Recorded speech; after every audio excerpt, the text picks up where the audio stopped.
Hello friends, ನಮಸ್ಕಾರ. ತಮಗೆಲ್ಲರಿಗೂ ಈ 11 days spoken English video new ಸೀರೀಸ್ನ 10th ಡೇ ವಿಡಿಯೋದಲ್ಲಿ ಸ್ವಾಗತಿಸ್ತಾ ಇದ್ದೀನಿ. ಫ್ರೆಂಡ್ಸ್, ಇಂದಿನ ವಿಡಿಯೋದಲ್ಲಿ ನಾವು ವೆರಿ ಇಂಪಾರ್ಟೆಂಟ್ ಆ್ಯಕ್ಟಿವ್ ವಾಯ್ಸ್ ಮತ್ತು ಪ್ಯಾಸಿವ್ ವಾಯ್ಸ್ಗಳನ್ನ ಕಲೀಲಿಕ್ಕೆ ಹೋಗ್ತಾ ಇದ್ದೀವಿ. ನೋಡಿ, ಇಂಗ್ಲೀಷ್ನಲ್ಲಿ ಆ್ಯಕ್ಟಿವ್ ವಾಯ್ಸ್ನಿಂದ ಪ್ಯಾಸಿವ್ ವಾಯ್ಸಸ್ಗಳನ್ನ ಹೇಗೆ ಮಾಡಬೇಕು ಮತ್ತು ಅವುಗಳನ್ನು ನಾವು ಇಂಗ್ಲೀಷಲ್ಲಿ ಮಾತನಾಡುವಾಗ ಹೇಗೆ ಬಳಸ್ಬೋದು ಅನ್ನೋದನ್ನು ಇಂದಿನ ಕ್ಲಾಸ್ನಲ್ಲಿ ನಾವು ಕಲೀಲಿಕ್ಕೆ ಹೋಗ್ತಾ ಇದ್ದೀವಿ. ವೆಲ್ ಫ್ರೆಂಡ್ಸ್, ಹಾಗಾದರೆ ಇಂದಿನ ವೆರಿ ಇಂಟ್ರೆಸ್ಟಿಂಗ್ ವಿಷಯಗಳನ್ನ ನಾವು ಕಲಿಯೋಕ್ಕಿಂತ ಮುಂಚೆ ನೀವೇನಾದರೂ ಫಸ್ಟ್ ಟೈಮ್ ನನ್ನ ಯೂಟ್ಯೂಬ್ ಚಾನಲ್ಗೆ ವಿಸಿಟ್ ಕೊಟ್ಟಿದ್ದರೆ ನಾನು ನಿಮಗೆ ರೆಕಮೆಂಡ್ ಮಾಡ್ತೀನಿ, ಕನ್ನಡದ ಮೂಲಕ ಸುಲಭವಾಗಿ ಇಂಗ್ಲೀಷನ್ನು ಕಲಿಯಲು ಈ ಒಂದು ಚಾನಲನ್ನು ಈ ಕೂಡಲೇ ಸಬ್ಸ್ಕ್ರೈಬ್ ಮಾಡಿ ಇಟ್ಕೊಳ್ಳಿ ಮತ್ತು ಪಕ್ಕದಲ್ಲಿರುವಂಥ ಬೆಲ್ ನೋಟಿಫಿಕೇಷನ್ ಆನ್ ಮಾಡಿ ಇಟ್ಕೊಳ್ಳಿ ಮತ್ತು ಈ ವಿಡಿಯೋನ ಈಗಲೇ ಲೈಕ್ ಮಾಡಿ. Well friends, so then let's begin today's lesson. Well friends, ಈಗ ಆ್ಯಕ್ಟಿವ್ ವಾಯ್ಸ್ ಮತ್ತು ಪ್ಯಾಸಿವ್ ವಾಯ್ಸ್. ಆ್ಯಕ್ಟಿವ್ ವಾಯ್ಸ್ ಅಂತಂದ್ರೇನು? ಕನ್ನಡದಲ್ಲಿ ಕರ್ತರಿ ವಾಕ್ಯ. ಅಂದರೆ ಈ ವಾಕ್ಯದಲ್ಲಿ ಕರ್ತೃ ಅಂದರೆ ಸಬ್ಜೆಕ್ಟ್ಗೆ ಇಂಪಾರ್ಟೆನ್ಸ್ ಕೊಟ್ಟು ನಾವು ಸೆಂಟೆನ್ಸ್ಗಳನ್ನ ಮಾಡ್ತೀವಿ. ಪ್ಯಾಸಿವ್ ವಾಯ್ಸ್ ಅಂತಂದರೆ ಕನ್ನಡದಲ್ಲಿ ಕರ್ಮಣಿ ವಾಕ್ಯ. ಅಂದರೆ ಕರ್ಮ ಪದಕ್ಕೆ ಇಂಪಾರ್ಟೆನ್ಸ್ ಕೊಟ್ಟು ನಾವು ವಾಕ್ಯಗಳನ್ನು ಮಾಡ್ತಾ ಇರ್ತೀವಿ. ಆದ್ದರಿಂದ ಇವುಗಳಿಗೆ ಕರ್ತರಿ ಮತ್ತು ಕರ್ಮಣಿ ವಾಕ್ಯಗಳು ಅಂತಂದು ಕನ್ನಡದಲ್ಲಿ ಹೇಳ್ತಾರೆ. ವೆಲ್, ಈಗ ಒಂದು ಎಕ್ಸಾಂಪಲ್ ನೋಡಿ. ಐ ಈಟ್ ಮ್ಯಾಂಗೋ ಅಂದ್ರೇನು? ನಾನು ಮಾವಿನ ಹಣ್ಣು ತಿನ್ನುತ್ತೇನೆ. ಅಂದರೆ ಇಲ್ಲಿ ಐ ಅನ್ನೋದೇನಿದು? ಸಬ್ಜೆಕ್ಟ್, ಅಂದರೆ ಕರ್ತೃ. ಅಂದರೆ ನಾನು ಮಾವಿನ ಹಣ್ಣು ತಿನ್ನುತ್ತೇನೆ ಅಂತಂತಂದು ನಾನು ಅಂದರೆ ಇಲ್ಲಿ ಸಬ್ಜೆಕ್ಟಿಗೆ ಇಂಪಾರ್ಟೆನ್ಸ್ ಕೊಟ್ಟು ನಾವು ಮಾತನಾಡ್ತಾ ಇದ್ದೀವಿ. ಈಗ ನೋಡಿ, mango is eaten by me ಅಂದರೆ ಮಾವಿನ ಹಣ್ಣು ನನ್ನಿಂದ ತಿನ್ನಲ್ಪಡುತ್ತದೆ. ಅಂದರೆ ಇಲ್ಲಿ ಯಾವುದಕ್ಕೆ ಇಂಪಾರ್ಟೆನ್ಸ್ ಕೊಡ್ತಾ ಇದ್ದೀವಿ ನಾವು? ಮ್ಯಾಂಗೋಗೆ ಇಂಪಾರ್ಟೆನ್ಸ್ ಕೊಡ್ತಾ ಇದ್ದೀವಿ. ಅಂದರೆ ಇಲ್ಲಿ ಮ್ಯಾಂಗೋ ಅಂತ ಅನ್ನೋದು ಆಬ್ಜೆಕ್ಟ್ ಆಗಿದೆ ನೋಡಿ. ಈ ಆಬ್ಜೆಕ್ಟ್ ಇದ್ದಿದ್ದೇನಾಯ್ತು? ಈಗ ಇಲ್ಲಿ ಸಬ್ಜೆಕ್ಟ್ ಆಯಿತು. ಅಂದರೆ ಪರ್ಟಿಕ್ಯುಲರ್ಲಿ ಕರ್ಮ ಪದಕ್ಕೆ ಇಂಪಾರ್ಟೆನ್ಸ್ ಕೊಟ್ಟು ನಾವು ಮಾತನಾಡ್ತಾ ಇದ್ದೀವಿ. ಅಂದರೆ ಮಾವಿನ ಹಣ್ಣು ನನ್ನಿಂದ ತಿನ್ನಲ್ಪಡುತ್ತದೆ. ಈಗ ಇಲ್ಲಿ ಮಾವಿನ ಹಣ್ಣು ಅಂತಂತಂದ್ರೆ ಕರ್ಮಪದ, ಅದಕ್ಕೆ ನಾವು ಇಂಪಾರ್ಟೆನ್ಸ್ ಕೊಟ್ಟು ಪ್ಯಾಸಿವ್ ವಾಯ್ಸ್ನಲ್ಲಿ ಮಾತನಾಡ್ತೀವಿ. ಸೊ ಇವುಗಳಿಗೆ ನಾವೇನಂತೀವಿ? ಕರ್ಮಣಿ ವಾಕ್ಯ ಅಂತಂದು ಕರಿತೀವಿ. ಓಕೆ, ಈಗ ಕರ್ತರಿ ಮತ್ತು ಕರ್ಮಣಿ ವಾಕ್ಯ, ಆ್ಯಕ್ಟಿವ್ ವಾಯ್ಸ್ ಪ್ಯಾಸಿವ್ ವಾಯ್ಸ್ ಅಂದರೆ ಏನನ್ನೋದು ಗೊತ್ತಾಯಿತು. ಬಟ್ ಈಗ ನಿಮ್ಮ ಮೈಂಡಲ್ಲಿ ಒಂದು ಚಿಕ್ಕ ಡೌಟ್ ಬರುತ್ತೆ. ಇಲ್ಲಿ ಮ್ಯಾಂಗೋ ಇದ್ದಿದ್ದು ಇಲ್ಲಿ ಫಸ್ಟ್ ಯಾಕೆ ಬಂತು? ಆಮೇಲೆ ಆ ಇದ್ದಿದ್ದು ಬೈ ಮೀ ಅಂತಂದು ಯಾಕಾಯಿತು? ಮತ್ತು ಇಲ್ಲಿ ಈಟ್ ಇದೆ, ಈಟ್ ಜೊತೆಗೆ ಇಲ್ಲೇನಾಯ್ತು? ಇದು ಈಸ್ ಈಟನ್ ಆಯಿತು. ಓಕೆ, ಹಾಗಾದರೆ ಆ್ಯಕ್ಚುಲಿ ನಾವು ಈಸ್ ಅಂತನ್ನೋದನ್ನು ಪ್ರೆಸೆಂಟ್ ಕಂಟಿನ್ಯೂಸ್ ಟೆನ್ಸಲ್ಲಿ ನಾವು ನೋಡ್ತಾ ಇದ್ವಿ. ಟೆನ್ಸಸ್ಗಳನ್ನ ಕರೆಯುವಾಗ ಅಲ್ಲಿ ಈಸ್ ಮುಂದೆ ಕ್ರಿಯಾಪದಕ್ಕೆ ING ಫಾರ್ಮ್ ಬರ್ತಾ ಇತ್ತು. ಇಲ್ಲಿ V3 ಹಚ್ಚಿದಿರಲ್ಲ. ಸೊ ಇದು ಹೇಗೆ ಅಂತಂದು ನಿಮ್ಮ ಮೈಂಡಲ್ಲಿ ಪ್ರಶ್ನೆಗಳು ಹುಟ್ಕೊಳ್ತವೆ. ಫ್ರೆಂಡ್ಸ್, ಈಗ ಇವುಗಳು ಏಕೆ ಈ ರೀತಿಯಾಗಿ ಚೇಂಜ್ ಆಗ್ತವೆ ಅಂದರೆ ಆ ಇದ್ದಿದ್ದು ಬೈ ಮೀ ಆಯಿತು. ಓಕೆ, ಇಲ್ಲಿ ಮ್ಯಾಂಗೋ ಲಾಸ್ಟ್ ಇದ್ದಿದ್ದು ಫಸ್ಟಿಗೆ ಬಂತು, ಈಟ್ ಇದ್ದಿದ್ದು ಈಸ್ ಈಟನ್ ಏಕಾಯಿತು ಅಂತ ನಾವು ತಿಳ್ಕೊಳ್ಬೇಕು. ಅಂದರೆ ಆ್ಯಕ್ಟಿವ್ ವಾಯ್ಸ್ನಿಂದ ಪ್ಯಾಸಿವ್ ವಾಯ್ಸ್ಗಳನ್ನ ಮಾಡಬೇಕಾದ್ರೆ ಕೆಲವು ರೂಲ್ಸ್ಗಳು ಬರ್ತವೆ. ಅದನ್ನು ನಾವೀಗ ಕಲಿಯೋಣ. ಅಂದರೆ ಪ್ರತಿಯೊಂದು ಟೆನ್ಸಸ್ಗಳಲ್ಲಿ ನಾನೇನು ನಿಮಗೆ 12 ಟೆನ್ಸಸ್ಗಳನ್ನ ಕಲಿಸಿದ್ದೀನಿ. In this 11 days spoken English video new series I have already explained you all the tenses. Okay, all the tenses have been explained by me very well. So ನೀವು ಅವುಗಳನ್ನ ಚೆನ್ನಾಗಿ ಕಲ್ತಿದ್ದೀರಲ್ವಾ? ನೀವು ಇನ್ ಕೇಸ್ ಆ ಟೆನ್ಸಸ್ಗಳನ್ನ ಕಲ್ತಿಲ್ಲ ಅಂತಂತಂದರೆ ಇದು 10th ಡೇ ವಿಡಿಯೋ ಆಗಿದೆ. Okay, ಈಗಾಗಲೇ ನಾನು 9 ವೀಡಿಯೋಸ್ಗಳನ್ನ ಏನು ಮಾಡಿದ್ದೀನಿ, ಅವುಗಳಲ್ಲಿ ಎಲ್ಲ ಟೆನ್ಸಸ್ಗಳನ್ನ ಎಕ್ಸ್ಪ್ಲೇನ್ ಮಾಡಿದ್ದೀನಿ. ಅವುಗಳನ್ನ ಫಸ್ಟ್ ನೀವು ನೋಡಿದರೆ ಈ ಒಂದು ಕ್ಲಾಸ್ ನಿಮಗೆ ಅರ್ಥ ಆಗುತ್ತೆ. ಓಕೆ ಫ್ರೆಂಡ್ಸ್, ವೆಲ್, ಸೊ ಹಾಗಾದರೆ ಪ್ರತಿಯೊಂದು ಟೆನ್ಸಸ್ಗಳಲ್ಲಿ ಡಿಫ್ರೆಂಟ್ ಆದಂಥ ನೇಮ್ಗಳು ಬರ್ತವೆ. ಆ ರೂಲ್ಸ್ಗಳ ಅನ್ವಯ ನಾವು ಆ್ಯಕ್ಟಿವ್ ವಾಯ್ಸ್ನಿಂದ ಪ್ಯಾಸಿವ್ ವಾಯ್ಸ್ಗಳನ್ನಾಗಿ ಕನ್ವರ್ಟ್ ಮಾಡಬೇಕಾಗತ್ತೆ. ಹಾಗಾದರೆ ಆ ರೂಲ್ಸ್ಗಳು ಏನು ಅನ್ನೋದನ್ನು ಈಗ ನೋಡೋಣ. ಓಕೆ ಫ್ರೆಂಡ್ಸ್, ಈಗ ಆ್ಯಕ್ಟಿವ್ ವಾಯ್ಸ್ನಿಂದ ಪ್ಯಾಸಿವ್ ವಾಯ್ಸ್ ಮಾಡಬೇಕಾದ್ರೆ ಪರ್ಟಿಕ್ಯುಲರ್ಲಿ ರೂಲ್ಸ್ಗಳು ಏನು ಬರ್ತವೆ ನೋಡಿ. ಆ್ಯಕ್ಟಿವ್ ವಾಯ್ಸ್ನಲ್ಲಿ ಸಬ್ಜೆಕ್ಟ್ ಇದ್ದಿದ್ದು ಪ್ಯಾಸಿವ್ ವಾಯ್ಸ್ನಲ್ಲಿ ಏನಾಗುತ್ತೆ? ಆಬ್ಜೆಕ್ಟ್ ಆಗುತ್ತೆ. ಬಟ್ ಆಬ್ಜೆಕ್ಟ್ಗಿಂತ ಮೊದಲು ಅದಕ್ಕೆ ನಾವು ಏನು ಆ್ಯಡ್ ಮಾಡಬೇಕು? ಬೈ ಅಂತಂತಂದು ಹಚ್ಚಬೇಕಾಗತ್ತೆ. ಈಗ ನೋಡಿ, ಈಗ ಇಲ್ಲಿ ಐ ಅನ್ನೋದು ಆ್ಯಕ್ಟಿವ್ ವಾಯ್ಸ್ನಲ್ಲಿ ಸಬ್ಜೆಕ್ಟ್ ಇದು. ಐ ಈಟ್ ಮ್ಯಾಂಗೋದಲ್ಲಿ ಐ ಅನ್ನೋದು ಸಬ್ಜೆಕ್ಟ್, ಈಟ್ ಅನ್ನೋದು ವರ್ಬ್ ಆ್ಯಂಡ್ ದೆನ್ ಮ್ಯಾಂಗೋ ಅನ್ನೋದು ಆಬ್ಜೆಕ್ಟ್. ಅಂದರೆ ಇಲ್ಲಿ ಸಬ್ಜೆಕ್ಟ್ ಐ ಇದ್ದಿದ್ದೇನಾಯ್ತು? ಈಗ ಇಲ್ಲಿ ಬೈ ಮೀ ಆಗಿ ಚೇಂಜ್ ಆಯಿತು. ಅಂದರೆ ಇಲ್ಲಿ ಸಬ್ಜೆಕ್ಟ್ ಇದ್ದಿದ್ದು ಇಲ್ಲೇನಾಗಿದೆ? ಈಗಿದು ಆಬ್ಜೆಕ್ಟ್ ಆಗಿ ಚೇಂಜ್ ಆಯಿತು. Well, next object of the active voice becomes the subject of the passive voice. ಅಂದರೆ ಆ್ಯಕ್ಟಿವ್ ವಾಯ್ಸ್ನ ಆಬ್ಜೆಕ್ಟ್ ಇದ್ದಿದ್ದು ಪ್ಯಾಸಿವ್ ವಾಯ್ಸ್ನ ಸಬ್ಜೆಕ್ಟ್ ಆಗುತ್ತೆ. ಇಲ್ಲಿ ನೋಡಿ, ಈಗ ಇಲ್ಲಿ ಮ್ಯಾಂಗೋ ಅಂತಂತಂದು ಇದು ಆಬ್ಜೆಕ್ಟ್ ಇದೆ. ಈಗ ಇಲ್ಲೇನಾಯ್ತಿದು? ಇಟ್ ಬಿಕಮ್ಸ್ ಅ ಸಬ್ಜೆಕ್ಟ್ ನಾವು, ರೈಟ್? ಸೊ ಅಂದರೆ ಇಲ್ಲಿ ಮ್ಯಾಂಗೋ ಫಸ್ಟಿಗೆ ಬಂತು. ಅಂದರೆ subject becomes object of the passive voice and then object of the active voice becomes a subject of the passive voice. ಇದನ್ನು ನೀವು ಫಸ್ಟ್ ನೆನಪಲ್ಲಿ ಇಟ್ಕೊಳ್ಬೇಕು. And then verb is changed with helping verb plus V3. ಅಂದರೆ ನಾವು ಕ್ರಿಯಾಪದ ಅಂತಂದು ಏನಿರುತ್ತೆ ಇಲ್ಲಿ, ಇದೇನಾಗುತ್ತೆ ಅಂತಂದರೆ ಹೆಲ್ಪಿಂಗ್ ವರ್ಬ್ ಪ್ಲಸ್ V3 ಆಗಿ ಚೇಂಜ್ ಆಗುತ್ತೆ. ಅಂದರೆ ಇಲ್ಲಿ ಈಟ್ ಅಂತ ಅನ್ನೋದು ಈಸ್ ಈಟನ್ ಆಗಿ ಏನಾಯ್ತು ಇಲ್ಲಿ ಚೇಂಜ್ ಆಯಿತು. ಅಂದರೆ ಇದು ಡಿಫ್ರೆಂಟ್ ಟೆನ್ಸಸ್ಗಳಲ್ಲಿ ಡಿಫ್ರೆಂಟ್ ಆದಂಥ ರೂಲ್ಸ್ಗಳು ಬರ್ತವೆ. ಅದರ ಪ್ರಕಾರ ಇದೇನಾಗ್ತಾ ಇರುತ್ತೆ ಇಲ್ಲಿಗ ಚೇಂಜ್ ಆಗ್ತಾ ಇರುತ್ತೆ. ಓಕೆ ಫ್ರೆಂಡ್ಸ್, ಸೊ ಹಂಗಂತಂದರೆ ಈಗ ನಿಮ್ಮ ಮೈಂಡಲ್ಲಿ ಇನ್ನೊಂದು ಕ್ವಶನ್ ಬರ್ತಾ ಇದೆ, ಸರ್ ಇಲ್ಲಿ ಈಸ್ ಈಟನ್ ಯಾಕಾಯಿತು, ಆಮೇಲೆ ಆ ಇದ್ದಿದ್ದು ಮೀ ಅಂತಂದು ಯಾಕಾಯಿತು ಅನ್ನೋದನ್ನು ನಾವು ತಿಳ್ಕೊಳ್ಬೇಕು ಅಂತಂದರೆ ಇಲ್ಲಿ ಪರ್ಸ್ನಲ್ ಪ್ರೊನೌನ್ ಏನಿರ್ತಾವಲ್ವ ಆ್ಯಕ್ಟಿವ್ ವಾಯ್ಸ್ನಲ್ಲಿ, ಪ್ಯಾಸಿವ್ ವಾಯ್ಸ್ನಲ್ಲಿ ಅವುಗಳು ಚೇಂಜ್ ಆಗಬೇಕಾದಾಗ ಅವುಗಳು ಕೆಲವೊಂದಿಷ್ಟು ಬೇರೆ ಬೇರೆ ರೂಪಗಳಿಂದ ಚೇಂಜ್ ಆಗ್ತವೆ. ಈಗ ಅವುಗಳು ಏನಾಗ್ತವೆ ಅಂತ ಅನ್ನೋದನ್ನು ನೋಡೋಣ. ಓಕೆ ಫ್ರೆಂಡ್ಸ್, ಈಗ ಆ್ಯಕ್ಟಿವ್ ವಾಯ್ಸಲ್ಲಿ ಐ ಅಂದರೆ ಫಸ್ಟ್ ಪರ್ಸನ್ ಇದ್ದರೆ ಪ್ಯಾಸಿವ್ ವಾಯ್ಸ್ನಲ್ಲಿ ಏನಾಗುತ್ತೆ ಅದು ಬೈ ಮೀ ಅಂತಂದು ಅದು ಚೇಂಜ್ ಆಗುತ್ತೆ. ಅಂದರೆ ಎಲ್ಲದಕ್ಕೂ ನಾವು ಬೈಯನ್ನು ಹಚ್ಚಲೇಬೇಕು. ಸೊ ಐ ಇದ್ದರೆ ಏನಾಗುತ್ತೆ ಪ್ಯಾಸಿವ್ ವಾಯ್ಸ್ನಲ್ಲಿ ಮೀ ಆಗುತ್ತೆ. ಯು ಅದು ಏಕವಚನ ಇರಲಿ ಬಹುವಚನ ಇರಲಿ ಅದು ಯು ಅಂತಂದೇ ಇರುತ್ತೆ, ಅದು ಚೇಂಜ್ ಆಗಲ್ಲ. ವಿ ಇದ್ದಿದ್ದೇನಾಗುತ್ತೆ ಅಸ್, ಅಂದರೆ ನಾವು ಅಂತಂದು ಇದ್ದಿದ್ದು ನಮ್ಮಿಂದ ಅಂತಂದು ಚೇಂಜ್ ಆಗುತ್ತೆ, ಅಂದರೆ ಬೈ ಅಸ್. ದೇ ಇದ್ದಿದ್ದು ದೆಮ್, ಅಂದರೆ ಅವರು ಇದ್ದರೆ ಅವರಿಂದ ಅಂತನ್ಲಿಕ್ಕೆ ಬೈ ದೆಮ್ ಅಂತಂದು ಅನ್ಬೇಕು. ಹಿ ಅಂತಂದಿದ್ರೆ ಬೈ ಹಿಮ್ ಅವನಿಂದ. ಸಿ ಅಂತಂತಂದಿದ್ರೆ ಹರ್ ಅಂದರೆ ಬೈ ಹರ್ ಅಂತಂದಾಗ ಚೇಂಜ್ ಆಗುತ್ತೆ. ಇಟ್ ಅಂತಂದಿದ್ರೆ ಬೈ ಇಟ್ ಅಂತಂದು ಚೇಂಜ್ ಆಗುತ್ತೆ. ಆ್ಯಂಡ್ ದೆನ್ ಇನ್ ಕೇಸ್ ನೇಮ್ಸ್ಗಳಿದ್ದರೆ ಅವು ಚೇಂಜ್ ಆಗಲ್ಲ, ನೇಮ್ಸ್ಗಳೇ ಇರುತ್ತವೆ. ಈಗ ಫಾರ್ ಎಕ್ಸಾಂಪಲ್ ಈಗ ಕೆಲವೊಮ್ಮೆ ಪುರುಷರ ಹೆಸರುಗಳಿರ್ತವೆ. ಈಗ ರಾಮ ಅಂತಂದು ಸಬ್ಜೆಕ್ಟಲ್ಲಿದ್ದರೆ ಪ್ಯಾಸಿವ್ ವಾಯ್ಸ್ನಲ್ಲಿ ರಾಮ ಅಂತಂದೇ ಬರುತ್ತೆ. ಗೀತಾ ಅಂತಂತಂದು ಆ್ಯಕ್ಟಿವ್ ವಾಯ್ಸ್ನಲ್ಲಿದ್ದರೆ ಬೈ ಗೀತಾ ಅಂತಂದೇ ಇರುತ್ತೆ. ಅಂದರೆ ಹೆಸರುಗಳಿದ್ದರೆ ಪ್ಯಾಸಿವ್ ವಾಯ್ಸ್ನಲ್ಲಿ ಅವು ಚೇಂಜ್ ಆಗಲ್ಲ, ಆದರೆ ಅವುಗಳಿಗಿಂತ ಮುಂಚೆ ಬೈಯನ್ನು ನಾವು ಆ್ಯಡ್ ಮಾಡಬೇಕು. ಫ್ರೆಂಡ್ಸ್, ಹಾಗಾದರೆ ಈಗ ಆ್ಯಕ್ಟಿವ್ ವಾಯ್ಸ್ನಿಂದ ಪ್ಯಾಸಿವ್ ವಾಯ್ಸ್ ಮಾಡಬೇಕಾದ್ರೆ ಯಾವ ರೀತಿ ರೂಲ್ಸ್ಗಳು ಬರ್ತವೆ ಅಂತ ನಾವು ನೋಡಿದ್ವಿ. ಈಗ ಡಿಫ್ರೆಂಟ್ ಟೆನ್ಸಸ್ಗಳಲ್ಲಿ ಇದನ್ನು ಯಾವ ರೀತಿಯಾಗಿ ನಾವು ಚೇಂಜ್ ಮಾಡಬೇಕು ಅನ್ನೋದನ್ನು ಈಗ ಕಲಿಯೋಣ.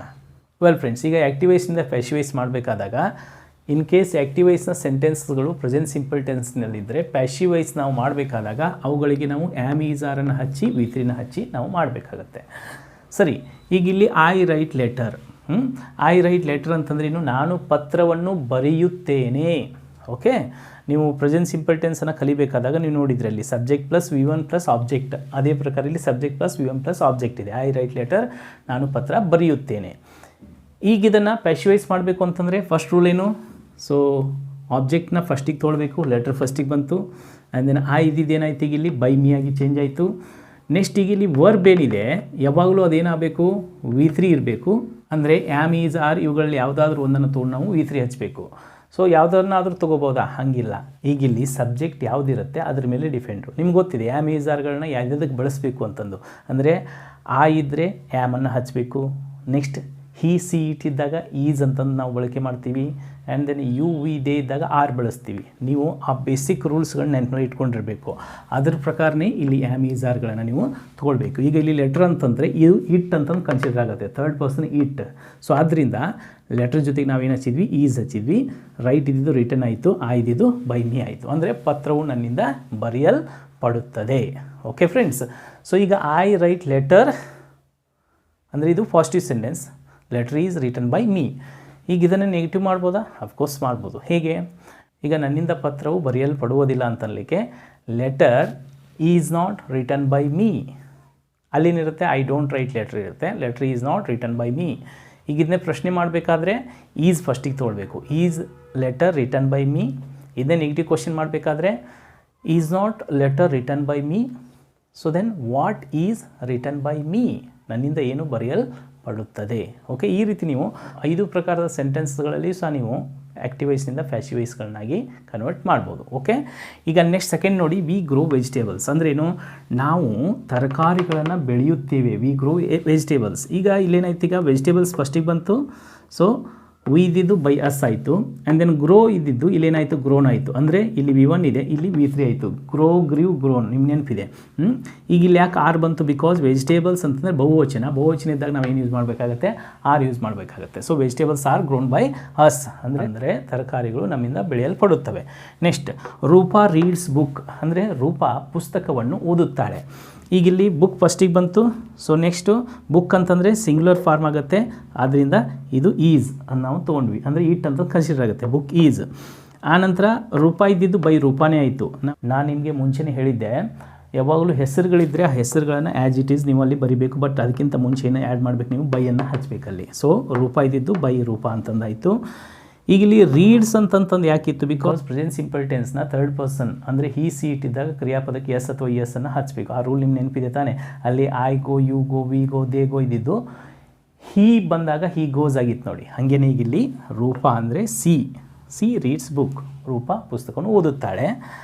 ಸೊ ಪುಸ್ತಕ ಅವಳಿಂದ ಓದಲ್ಪಡುತ್ತದೆ. ಈ ಫ್ರೆಂಡ್ಸ್ ಇಲ್ಲಿ ರೀಡ್ ಅಂತ ಅನ್ನೋದು ನಾವು ಬರೀಬೇಕಾದ್ರೆ ಸೇಮ್ ಬರೆದಿದ್ದೀವಿ, ಆದರೆ ಇದನ್ನ V3 ಆಗಿ ಪ್ರೊನೌನ್ಸ್ ಹೆಂಗೆ ಮಾಡಬೇಕು, ರೆಡ್ ಅಂತಂದು ಪ್ರೊನೌನ್ಸ್ ಮಾಡಬೇಕು, ರೀಡ್ ರೆಡ್. ಓಕೆ, ಬಟ್ ಬರೀಬೇಕಾದ್ರೆ ಸ್ಪೆಲ್ಲಿಂಗ್ಸ್ ಸೇಮ್ ಇರುತ್ತೆ. ಓಕೆ, ಎಸ್, ಪುಸ್ತಕವು ರೂಪಾಳಿಂದ ಓದಲ್ಪಡುತ್ತದೆ. ಹೀ ಪ್ಲೇಸ್ ಕ್ರಿಕೆಟ್, ಅವನು ಕ್ರಿಕೆಟ್ ಆಡುತ್ತಾನೆ. ಸೊ ಕ್ರಿಕೆಟ್ ಫಸ್ಟಿಗೆ ಬಂತು, cricket is played by him, cricket ಅವನಿಂದ ಆಡಲ್ಪಡುತ್ತದೆ. ಓಕೆ ಫ್ರೆಂಡ್ಸ್, ಓಕೆ, ಈಗ ನಾನೀಗ ಅನ್ನು ತೆಗೆದುಕೊಂಡು ಹೇಗೆ ನಾನು 5 ಟೈಪ್ ಇಲ್ಲಿ ಸೆಂಟೆನ್ಸ್ಗಳನ್ನ ಮಾಡಿದೆ, ಅದೇ ರೀತಿ ನೀವು ಇವುಗಳನ್ನ ತೆಗೆದುಕೊಂಡು ನೀವು ಏನು ಮಾಡಬೇಕಾಗತ್ತೆ, negative sentence, affirmative question, negative question, WH ಕ್ವಶನ್ಸ್ಗಳಾಗಿ ನೀವು ಚೇಂಜ್ ಮಾಡ್ಬೋದು. ಓಕೆ ಫ್ರೆಂಡ್ಸ್, ಈಗ ನೋಡಿ, ಹಿ ಎಂಜಾಯ್ಸ್ ಹಾಲಿಡೇ, ಅವನು ರಜಾ ದಿನವನ್ನು ಆನಂದಿಸುತ್ತಾನೆ. ಈಗ ಇದನ್ನು ಪ್ಯಾಶಿವೈಸ್ ಮಾಡಬೇಕು ಅಂತಂದರೆ ಹಾಲಿಡೇ ಫಸ್ಟಿಗೆ ಬಂತು, ಹಾಲಿಡೇ ನಂತರ ನಾವೇನು ಹಚ್ಚಬೇಕು, ಈಸ್ ಹಚ್ಚಬೇಕಾಗತ್ತೆ, ಬಿಕಾಸ್ ಅದು ಇಟ್ ಅಂತಂದು ಕನ್ಸಿಡರ್ ಆಗುತ್ತೆ. ಹಾಲಿಡೇ ಈಸ್ ಎಂಜಾಯ್ ಇದ್ದಿದ್ದು ಎಂಜಾಯ್ಡ್ ಆಯಿತು, ಹೀ ಇದ್ದಿದ್ದು ಬೈ ಹಿಮ್ ಆಗಿ ಚೇಂಜ್ ಆಯಿತು, ಅಂದರೆ ರಜಾ ದಿನವು ಅವನಿಂದ ಆನಂದಿಸಲ್ಪಡುತ್ತದೆ. Next, the teacher punishes boys, ಅಂದರೆ ಶಿಕ್ಷಕ ಹುಡುಗರನ್ನು ಶಿಕ್ಷಿಸುತ್ತಾನೆ. ಸೊ ಈಗ ಇಲ್ಲೇನಾಯಿತು, ಹುಡುಗರು ಶಿಕ್ಷಕನಿಂದ ಶಿಕ್ಷಿಸಲ್ಪಡುತ್ತಾರೆ ಅಂತಲಿಕ್ಕೆ boys are punished by and then the teacher ಇದ್ದಿದ್ದು ಬೈ ದ ಟೀಚರ್ ಅಂತಂದಲ್ಲಿ ಚೇಂಜ್ ಆಯಿತು. Next, he paints a picture, ಅವನು ಒಂದು ಚಿತ್ರಕ್ಕೆ ಬಣ್ಣ ಕೊಡುತ್ತಾನೆ. ಈಗ ಇಲ್ಲಿ ಆ ಪಿಕ್ಚರ್ ಫಸ್ಟಿಗೆ ಬಂತು, ಹೀ ಇದ್ದಿದ್ದು ಬೈ ಹಿಮ್ ಆಯಿತು, ಪೇಂಟ್ ಇದ್ದಿದ್ದು ಏನಾಯ್ತು ಇಲ್ಲಿ, ಈಸ್ ಪೇಂಟೆಡ್, ಅಂದರೆ ಆ picture is painted by him, ಚಿತ್ರವು ಅವನಿಂದ ಚಿತ್ರಿಸಲ್ಪಡುತ್ತದೆ ಅಥವಾ ಬಣ್ಣ ಕೊಡಲ್ಪಡುತ್ತದೆ. Next, they build a new house, ಅವರು ಒಂದು ಹೊಸ ಮನೆಯನ್ನು ಕಟ್ಟುತ್ತಾರೆ. ಓಕೆ, ಈಗ ಇಲ್ಲಿ ಅ ನ್ಯೂ ಹೌಸ್ ಫಸ್ಟಿಗೆ ಬಂತು, ನೆಕ್ಸ್ಟು ದೇ ಇದ್ದಿದ್ದು ಬೈ ದೆಮ್ ಆಯಿತು, ಬಿಲ್ಡ್ ಇದರ V3 ಬಂತು, ಈಸ್ ಬಿಲ್ಟ್ ಅಂತಂದಾಗಿ ಚೇಂಜ್ ಆಯಿತು. ಸೊ ಅಂದರೆ ಅ new house is built by them, ಅಂದರೆ ಒಂದು ಮನೆಯು ಅವರಿಂದ ಕಟ್ಟಲ್ಪಡುತ್ತದೆ. ಓಕೆ ಫ್ರೆಂಡ್ಸ್, ಸೊ ಈ ರೀತಿ ಆ್ಯಕ್ಟಿವೈಸ್ನಲ್ಲಿ ಪ್ರೆಸೆಂಟ್ ಸಿಂಪಲ್ ಟೆನ್ಸ್ ಸೆಂಟೆನ್ಸ್ ಇದ್ದಾಗ ನಾವು ಪ್ಯಾಶಿವೈಸ್ ಮಾಡಬೇಕು ಅಂತಂದರೆ ಆ್ಯಮ್, ಈಸ್, ಆರ್ ಮತ್ತು ಅದಕ್ಕೆ V3 ಹಚ್ಚಿ ನಾವು ಸುಲಭವಾಗಿ ಮಾಡ್ಬೋದು. ಓಕೆ ಫ್ರೆಂಡ್ಸ್, ಈಗ ಪ್ರೆಸೆಂಟ್ ಕಂಟಿನ್ಯೂಯಸ್ ಟೆನ್ಸಲ್ಲಿ ಆ್ಯಕ್ಟಿವೈಸ್ ಇದ್ದರೆ ಪ್ಯಾಶಿವೈಸ್ ಮಾಡಬೇಕಾದ್ರೆ ನೋಡಿ, ಸೇಮ್ ನೀವು ಪ್ರೆಸೆಂಟ್ ಸಿಂಪಲ್ ಟೆನ್ಸ್ನಲ್ಲಿ ಏನು ನೋಡಿದ್ರಿ, ಆ್ಯಮ್, ಈಸ್, ಆರ್ ಅವುಗಳೇ ಬರ್ತವೆ. ಆದರೆ ಇಲ್ಲಿ ಒಂದು ಬೀಯಿಂಗನ್ನು ಹಚ್ಚಿ ನಾವು V3 ಹಚ್ಚಬೇಕು. ಯಾಕೆ ಬೀಯಿಂಗನ್ನು ಹಚ್ಚಬೇಕು, ಬಿಕಾಸ್ ಪ್ರೆಸೆಂಟ್ ಕಂಟಿನ್ಯೂಯಸ್ ಟೆನ್ಸಲ್ಲಿ ಕ್ರಿಯಾಪದಕ್ಕೆ ING ಫಾರ್ಮ್ ಇರುತ್ತಲ್ವಾ, ಗೋ ಇದ್ದರೆ ಗೋಯಿಂಗ್, ಡ್ರಿಂಕ್ ಇದ್ದರೆ ಡ್ರಿಂಕಿಂಗ್ ಅಂತಂದು ಇರುತ್ತೆ. ಕ್ರಿಯಾಪದಕ್ಕೆ ಯಾವಾಗ ING ಫಾರ್ಮ್ ಇರುತ್ತೆ ಆವಾಗ ನಾವು ಪ್ಯಾಶಿವೈಸ್ ಮಾಡಬೇಕಾದ್ರೆ ಬೀಯಿಂಗನ್ನು ಹಚ್ಚಿ V3 ಹಚ್ಚಬೇಕು. ಓಕೆ, ಈಗ ನೋಡಿ, ಐ ಆಮ್ ರೈಟಿಂಗ್ ಲೆಟರ್, ಅಂದರೆ ನಾನು ಪತ್ರವನ್ನು ಬರೆಯುತ್ತಿದ್ದೇನೆ, ಬರೆಯುವಂಥ ಕ್ರಿಯೆ ನಡೀತಾ ಇದೆ. ಈಗ ಲೆಟರ್ ಫಸ್ಟಿಗೆ ಬಂತು, ಸೊ ಲೆಟರ್ ಅಂದರೆ ಇಟ್ ಬಂದಾಗ is, letter is being written by me, ಅಂದರೆ ರೈಟಿಂಗ್ ಇದ್ದಿದ್ದು ಬೀಯಿಂಗ್ ರಿಟನ್ ಆಗಿ ಚೇಂಜ್ ಆಯಿತು, ಇದ್ದಿದ್ದು ಬೈ ಮೀ ಆಗಿ ಚೇಂಜ್ ಆಯಿತು. ಓಕೆ, ಅಂದರೆ ನೋಡಿ ಇಲ್ಲಿ ಪತ್ರವು ನನ್ನಿಂದ ಬರೆಯಲ್ಪಡುತ್ತಿದೆ, ಅಂದರೆ ಆ ಪತ್ರ ಬರೆಯುವಂಥ ಕ್ರಿಯೆ ಈಗ ಇಲ್ಲಿ ಸ್ಟಾರ್ಟ್ ಇದೆ. ಓಕೆ, ಸೊ ಈಗಿದು ಪಾಸಿಟಿವ್ ಸೆಂಟೆನ್ಸ್. ಈಗ ಇದನ್ನು ನೆಗೆಟಿವ್ ಮಾಡ್ಬೋದಾ, ಮಾಡ್ಬೋದು. ಪತ್ರವು ನನ್ನಿಂದ ಬರೆಯಲ್ಪಡುತ್ತಿಲ್ಲ, letter is not being written by me. ಈಗ ಇದನ್ನೇ ಪ್ರಶ್ನೆ ಮಾಡ್ಬೋದಾ, ಪತ್ರವು ನನ್ನಿಂದ ಬರೆಯಲ್ಪಡುತ್ತಿದೆಯೇ, is letter being written by me. ಪತ್ರವು ನನ್ನಿಂದ ಬರೆಯಲ್ಪಡುತ್ತಿಲ್ಲವೇ, is not letter being written by me. ನನ್ನಿಂದ ಏನು ಬರೆಯಲ್ಪಡುತ್ತಿದೆ, what is being written by me. ಈ ರೀತಿಯಾಗಿ ನಾವು ಪಾಸಿಟಿವ್ ಸೆಂಟೆನ್ಸ್ ಇದ್ದಿದ್ದನ್ನು ನೆಗೆಟಿವ್ ಸೆಂಟೆನ್ಸ್, ಅಫರ್ಮೇಟಿವ್ ಕ್ವಶನ್ ಮತ್ತು ನೆಗೆಟಿವ್ ಕ್ವಶನ್ WH ಕ್ವಶನಲ್ಲಿ ಚೇಂಜ್ ಮಾಡ್ಬೋದು. ನೆಕ್ಸ್ಟ್ ನೋಡಿ, ಬಾಯ್ಸ್ ಆರ್ ಫ್ಲೈಯಿಂಗ್ ಕೈಟ್ಸ್, ಅಂದರೆ ಹುಡುಗರು ಏನು ಹಾರಿಸ್ತಾ ಇದ್ದಾರೆ, ಗಾಳಿಪಟಗಳನ್ನು ಹಾರಿಸ್ತಾ ಇದ್ದಾರೆ. ಈ ಗಾಳಿಪಟಗಳು ಹುಡುಗರಿಂದ ಹಾರಿಸಲ್ಪಡುತ್ತಿವೆ. ಕೈಟ್ಸ್ ಆರ್, ಯಾಕಂದರೆ ಕೈಟ್ಸ್ ಅಂದರೆ ಫ್ಲೂರಲ್ ಫಾರ್ಮ್, ಕೈಟ್ಸ್ ಆರ್ ಅಂತಂದು ಬಂತು. ಬಾಯ್ಸ್ ಇದ್ದಿದ್ದು ದ ಬೈ ಬಾಯ್ಸ್ ಅಂತಂದಾಗಿ ಚೇಂಜ್ ಆಯಿತು. ನೆಕ್ಸ್ಟ್ ಇಲ್ಲಿ ಆರ್ ಫ್ಲೈಯಿಂಗ್ ಇದ್ದಿದ್ದೇನಾಯ್ತು, ಈಗ ಇಲ್ಲಿ ಆರ್ ಬೀಯಿಂಗ್ ಫ್ಲೈ ಇದ್ದಿದ್ದಿಲ್ಲಿ ಫ್ಲೋನ್, ಫ್ಲೈ, ಫ್ಲೀವ್, ಫ್ಲೋನ್. ನೆನ್ಪಲ್ಲಿ ಇಟ್ಕೊಳ್ಳಿ, ನಿಮಗೆ ಕ್ರಿಯಾಪದದ 3ನೇ ರೂಪ ಗೊತ್ತಿಲ್ಲದೆ ಇದ್ದರೆ ಪ್ಯಾಶಿವೈಸನ್ನು ಮಾಡಲಿಕ್ಕೆ ಬರಲ್ಲ. ಆದ್ದರಿಂದ ವರ್ಬ್ ಲಿಸ್ಟನ್ನು ನೀವು ಬೈ ಹಾರ್ಟ್ ಮಾಡಲೇಬೇಕು. ಸೊ ನಾನು ನಿಮಗೆ ಹೇಳಿದ್ದೀನಿ, ಟೆಲಿಗ್ರಾಮ್ ಗ್ರೂಪಿಗೆ ನೀವು ಜಾಯ್ನ್ ಆಗಿದ್ದರೆ ಅಲ್ಲಿ ನಿಮಗೆ ವರ್ಬ್ ಲಿಸ್ಟನ್ನು ನಾನು ಪ್ರೊವೈಡ್ ಮಾಡ್ತೀನಿ ಅಂತಂದು. ಇನ್ ಕೇಸ್ ನೀವು ಜಾಯ್ನ್ ಆಗಿಲ್ಲದೆ ಇದ್ದಿದ್ದರೆ ಈಗಲೇ ನಾನು ನಿಮಗೆ ರೆಕಮೆಂಡ್ ಮಾಡ್ತೀನಿ, ಡಿಸ್ಕ್ರಿಪ್ಷನಲ್ಲಿ ಅದರ ಒಂದು ಲಿಂಕ್ ಇದೆ. ಸೊ ನೀವು ಆ ಟೆಲಿಗ್ರಾಮ್ ಗ್ರೂಪಿಗೆ ಜಾಯ್ನ್ ಆಗಿ ಅಲ್ಲಿ ನಿಮಗೆ ವರ್ಬ್ ಲಿಸ್ಟನ್ನ ಪ್ರೊವೈಡ್ ಮಾಡ್ತೀನಿ. ಆ ವರ್ಬ್ಸ್ಗಳನ್ನ ನೀವು ಪ್ರಾಕ್ಟೀಸ್ ಮಾಡಿದರೆ ನೀವು ಇಂಗ್ಲೀಷಲ್ಲಿ ಮಾತನಾಡಲಿಕ್ಕೆ ಸುಲಭ ಆಗುತ್ತೆ. Wonderful.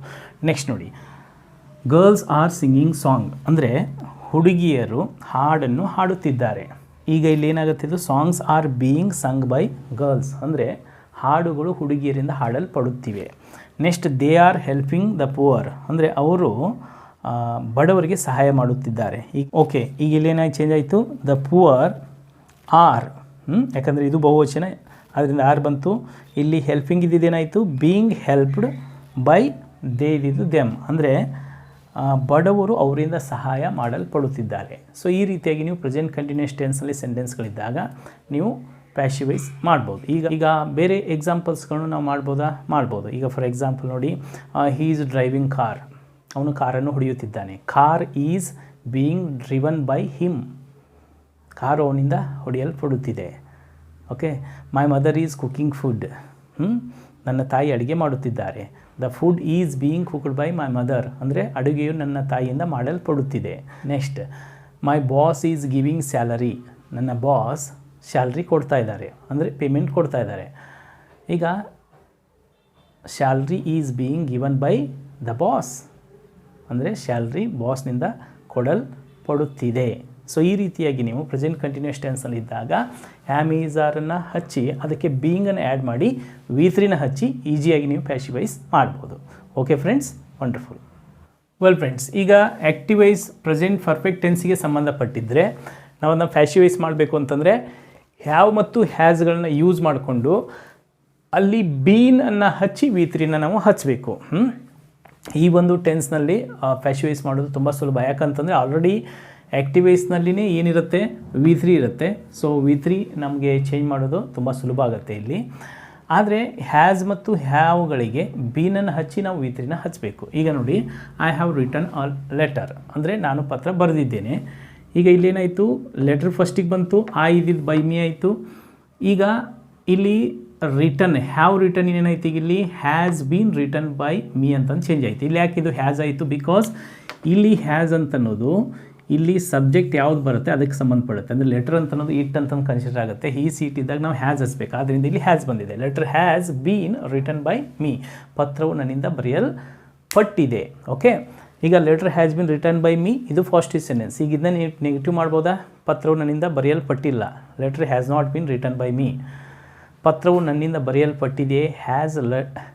Has letter been written by me, ಪತ್ರವು ನನ್ನಿಂದ ಬರೆಯಲ್ಪಟ್ಟಿಲ್ಲವೇ. Has not letter been written by me, ನನ್ನಿಂದ ಏನು ಬರೆಯಲ್ಪಟ್ಟಿದೆ. What has been written by me. ಈ ರೀತಿ ನೀವು 5 ಟೈಪ್ ಸೆಂಟೆನ್ಸ್ಗಳಲ್ಲಿ ಇದನ್ನು ಮಾಡ್ಬೋದು. ನೆಕ್ಸ್ಟ್ ನೋಡಿ, he has finished his work, ಅವನು ಅವನ ಕೆಲಸವನ್ನು ಮುಗಿಸಿದ್ದಾನೆ. ಈಗ ಹೀಸ್ ವರ್ಕ್ ಫಸ್ಟಿಗೆ ಬಂತು, ಇದ್ದಿದ್ದು ಬೈ ಹಿಮ್ ಆಯಿತು. ಹ್ಯಾಸ್ ಇದ್ದಿದ್ದು ಏನಾಯಿತು, ಇಲ್ಲಿ ಹ್ಯಾಸ್ ಬಂತು, ಯಾಕಂದರೆ ಹೀಸ್ ವರ್ಕ್ ಅಂತ ಥರ್ಡ್ ಪರ್ಸನ್ ಇಟ್ ಅಂತ ಕನ್ಸಿಡರ್ ಆಗುತ್ತೆ. ಸೊ ಹ್ಯಾಸ್ ಮುಂದೆ ಏನು ಹಚ್ಚಿದ್ವಿ, ಬೀನ್ ಹಚ್ಚಿದ್ವಿ. ಫಿನಿಶ್ಡ್ ಇದ್ದಿದ್ದು ಇಲ್ಲಿಯೂ ಸಹ ಫಿನಿಶ್ಡ್ ಆಗಿ ಚೇಂಜ್ ಆಯಿತು. ಅಂದರೆ his work has been finished by him, ಅಂದರೆ ಅವನ ಕೆಲಸವು ಅವನಿಂದ ಮುಗಿಸಲ್ಪಟ್ಟಿದೆ. Next someone has stolen my purse, ನಾನು ಮಾರ್ಕೆಟ್ನಲ್ಲಿದ್ದೆ, ಯಾರೋ ನನ್ನ ಪರ್ಸನ್ನು ಪಿಕ್ ಪಾಕೆಟ್ ಮಾಡಿಬಿಟ್ರು, ಅಂದರೆ ಕಳುವು ಮಾಡಿದರು. ಯಾರೋ ನನ್ನ ಪಾಕೆಟನ್ನು ಕಳುವು ಮಾಡಿದ್ದಾರೆ.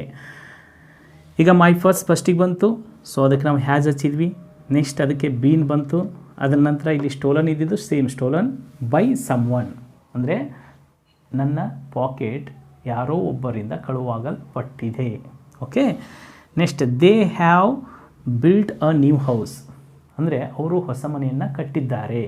ಈಗ ನ್ಯೂ ಹೌಸ್ ಫಸ್ಟಿಗೆ ಬಂತು, ನ್ಯೂ ಹೌಸ್ ಬಂದಿದ್ದರಿಂದ ಇಲ್ಲಿ ಏನಾಯ್ತು, ಈಗ ಹ್ಯಾಸನ್ನು ಯೂಸ್ ಮಾಡ್ತಾಯಿದ್ವಿ. ಬೀನ್ ಹಚ್ಚಿದ್ವಿ, ಬಿಲ್ಟ್ ಇದ್ದಿದ್ದು ಸೇಮ್ ಬಿಲ್ಟ್ ಅಂತಂದು ಇರುತ್ತೆ. ಸೊ ದೇ ಇದ್ದಿದ್ದು ಬೈ ದೆಮ್, ಅಂದರೆ ಹೊಸ ಮನೆಯು ಅವರಿಂದ ಕಟ್ಟಲ್ಪಟ್ಟಿದೆ. ಓಕೆ ಫ್ರೆಂಡ್ಸ್, ಇದೇ ರೀತಿ ಕೆಲವು ಬೇರೆ ಎಕ್ಸಾಂಪಲ್ಸ್ಗಳನ್ನು ನಾವು ಮಾಡ್ಬೋದು. ಫಾರ್ ಎಕ್ಸಾಂಪಲ್ ನೋಡಿ, ಐ ಹ್ಯಾವ್ ಈಟನ್ ಮ್ಯಾಂಗೋ, ನಾನು ಮಾವಿನ ಹಣ್ಣು ತಿಂದಿದ್ದೇನೆ. Mango has been eaten by me, ಮಾವಿನ ಹಣ್ಣು ನನ್ನಿಂದ ತಿನ್ನಲ್ಪಟ್ಟಿದೆ. Next he has bought new car, ಅಂದರೆ ಅವನು ಹೊಸ ಕಾರನ್ನು ಖರೀದಿಸಿದ್ದಾನೆ. A new car has been bought by him, ಹೊಸ ಕಾರು ಅವನಿಂದ ಖರೀದಿಸಲ್ಪಟ್ಟಿದೆ. Next I have drunk tea, ನಾನು ಚಹಾ ಕುಡಿದಿದ್ದೇನೆ. Tea has been drunk by me, ಅಂದರೆ ಚಹಾವು ನನ್ನಿಂದ ಕುಡಿಯಲ್ಪಟ್ಟಿದೆ. ಈ ರೀತಿ ಫ್ರೆಂಡ್ಸ್, ಈಗ ಪ್ರೆಸೆಂಟ್ ಟೆನ್ಸ್ನಲ್ಲಿ present simple, present continuous, present perfect ಟೆನ್ಸಲ್ಲಿ ನಾವು ಆ್ಯಕ್ಟಿವೈಸಿಂದ ಪ್ಯಾಸಿವೈಸ್ ಮಾಡ್ಬೋದು. But present perfect and continuous ಟೆನ್ಸ್ನಲ್ಲಿ ಪ್ಯಾಸಿವೈಸ್ ಮಾಡಲಿಕ್ಕೆ ಆಗಲ್ಲ. ಆದ್ದರಿಂದ ಆ ಟೆನ್ಸನ್ನು ಬಿಟ್ಟು ಈಗ ಫಾಸ್ಟ್ ಸಿಂಪಲ್ ಟೆನ್ಸ್ನಲ್ಲಿ ಯಾವ ರೀತಿಯಾಗಿ ಮಾಡೋದು ನೋಡೋಣ. ಓಕೆ ಫ್ರೆಂಡ್ಸ್, ಈಗ ನೆಕ್ಸ್ಟ್ ನೋಡಿ, ಐ ರೋಟ್ ಲೆಟರ್, ಅಂದರೆ ನಾನು ಪತ್ರವನ್ನು ಬರೆದೆನು. ಓಕೆ, ಈಗ ಬರೆದಿನೋ ಅಂತಂದರೆ ಅದು ಪಾಸ್ಟ್ ಸಿಂಪಲ್ ಟೆನ್ಸ್. ಅಂದರೆ ಪಾಸ್ಟ್ ಸಿಂಪಲ್ ಟೆನ್ಸ್ನಲ್ಲಿ ಆ್ಯಕ್ಟಿವ್ ವಾಯ್ಸ್ ಇದ್ದರೆ ಪ್ಯಾಸಿವ್ ವಾಯ್ಸ್ ಮಾಡಬೇಕಂತ ಅದಕ್ಕೆ ವಾಸ್ ವರ್ ಹಚ್ಚಿ ನಾವು V3ನ ಹಚ್ಚಬೇಕು. ವೆಲ್, ಸೊ ವಾಸನ್ನು ಎದಕ್ಕೆ ಯೂಸ್ ಮಾಡಬೇಕು? ಐ, ಹಿ, ಸಿ ಇಟ್ಟಿದ್ರೆ ವಾಸ್ ಹಚ್ಚಬೇಕು. ವರ್ನ ಯು ವಿ ದೇ ಇದ್ದಾಗ ನಾವು ವರ್ ಬಳಸಬೇಕು. ಈಗ ಇಲ್ಲಿ ಐ ರೋಟ್ ಲೆಟರ್, ನಾನು ಪತ್ರವನ್ನು ಬರೆದೇನೋ ಅಂದರೆ ಮುಗ್ದಂಥ ಕ್ರಿಯೆ. ಈಗ ಲೆಟರ್ ಫಸ್ಟಿಗೆ ಬಂತು ಆ್ಯಂಡ್ ದೆನ್ ಲೆಟರ್ ಬಂದಾಗ ವಾಸ್ ಬಂತು. ಏಕೆ? ಬಿಕಾಸ್ ಅದು ಇಟ್ ಅಂತ ಕನ್ಸಿಡರ್ ಆಗುತ್ತೆ. ಲೆಟರ್ ವಾಸ್ ರೋಟ್ ಇದ್ದಿದ್ದಿಗೆ ಏನಾಯಿತು ಇಲ್ಲಿ ರಿಟರ್ನ್ ಆಯಿತು. Letter was written by me ಅಂದರೆ ಪತ್ರವು ನನ್ನಿಂದ ಬರೆಯಲ್ಪಟ್ಟಿತು ಅಥವಾ ಪತ್ರವು ನನ್ನಿಂದ ಬರೆಯಲಾಯಿತು, ಈ ರೀತಿಯಾಗಿ. ಓಕೆ, ಈಗ ಇದನ್ನೇ ನೆಗೆಟಿವ್ ಮಾಡಬೇಕಾದ್ರೆ letter was not written by me, ಪತ್ರವು ನನ್ನಿಂದ ಬರೆಯಲ್ಪಡಲಿಲ್ಲ. Was letter written by me, ಪತ್ರವು ನನ್ನಿಂದ ಬರೆಯಲ್ಪಟ್ಟಿದೆ. Was not letter written by me, ಪತ್ರವು ನನ್ನಿಂದ ಬರೆಯಲ್ಪಡಲಿಲ್ಲವೇ. So what was written by me, ನನ್ನಿಂದ ಏನು ಬರೆಯಲ್ಪಟ್ಟಿತ್ತು. ಈ ರೀತಿ 5 ಟೈಪ್ ಸೆಂಟೆನ್ಸ್ಗಳಲ್ಲಿ ನೀವು ಅದನ್ನ ಮಾಡ್ಬೋದು. ಓಕೆ ಫ್ರೆಂಡ್ಸ್, ನಾವು ನೆಕ್ಸ್ಟ್ ನೋಡಿ, ದ ಪ್ಯೂನ್ ರ್ಯಾಂಗ್ ದ ಬೆಲ್ ಅಂದರೆ ಪಿಯೋನ್ ಗಂಟೆಯನ್ನು ಬಾರಿಸಿದ. ಓಕೆ, ಈಗ ಇದನ್ನು ನಾವು ಪ್ಯಾಸಿವ್ ವಾಯ್ಸ್ ಮಾಡಬೇಕು ಅಂತ ದ ಬೆಲ್ ಫಸ್ಟಿಗೆ ಬಂತು, ದ ಪಿಯೋನ್ ಬೈ ಪಿಯೋನ್ ಅಂತಂದಾಯಿತು. ನೆಕ್ಸ್ಟ್ ಇಲ್ಲಿ ಪಿಯೋನ್ ರ್ಯಾಂಗ್ ಇದ್ದಿದ್ದು ಏನಾಯಿತು? ವಾಸ್ ರಂಗ್ ಆಯಿತು. ಯಾಕಂತಂದರೆ ಬೆಲ್ ಅಂತ ಅನ್ನೋದು ಇಟ್ ಅಂತ ಕನ್ಸಿಡರ್ ಆಗೋದ್ರಿಂದ the bell was rung by the peon ಅಂದರೆ ಗಂಟೆಯು ಪಿಯೋನ್ನಿಂದ ಬಾರಿಸಲ್ಪಟ್ಟಿತು. ನೆಕ್ಸ್ಟ್ ದೇ ಏಟ್ ಬನಾನಾಸ್, ಅವರು ಬಾಳೆಹಣ್ಣುಗಳನ್ನು ತಿಂದರು. ಈಗಲಿ ಬನಾನಾಸ್ ಫಸ್ಟಿಗೆ ಬಂತು, ಬನಾನಾಸ್ ಬಂದಾಗ ಬಹುವಚನ ಆದ್ದರಿಂದ ವರ್ ಬಂತು.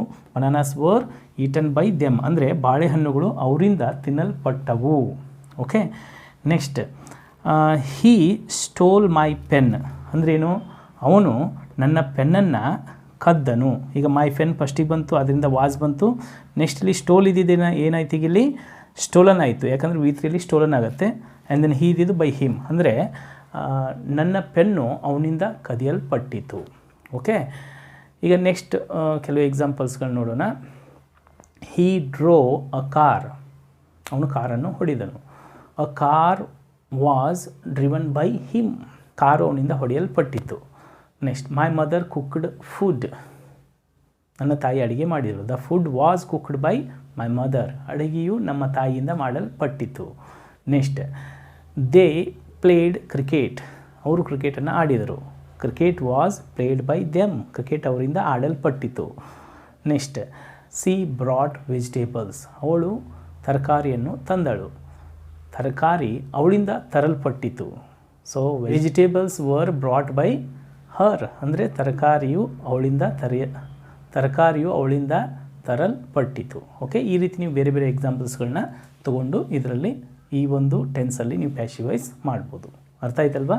ಓಕೆ ಫ್ರೆಂಡ್ಸ್, ಈಗ ಇನ್ ಕೇಸ್ ಫಾಸ್ಟ್ ಕಂಟಿನ್ಯೂಸ್ ಟೆನ್ಸಲ್ಲಿ ಇದ್ದರೆ ನಾವು ಪ್ಯಾಸಿವ್ ವಾಯ್ಸ್ ಮಾಡಬೇಕಾದಾಗ ವಾಸ್ ಮತ್ತು ವರ್ನ್ನು ಹಚ್ಚಿ ಅಲ್ಲಿ ಅದಕ್ಕೆ ಬೀಯಿಂಗನ್ನು ಹಚ್ಚಿ ನಾವು V3ನ ಹಚ್ಚಬೇಕು. ಯಾಕಂತಂದರೆ ಫಾಸ್ಟ್ ಕಂಟಿನ್ಯೂಸ್ ಟೆನ್ಸಲ್ಲಿ ಕ್ರಿಯಾಪದಕ್ಕೆ ಏನಿರುತ್ತೆ? ING ಫಾರ್ಮ್ ಇರುತ್ತೆ.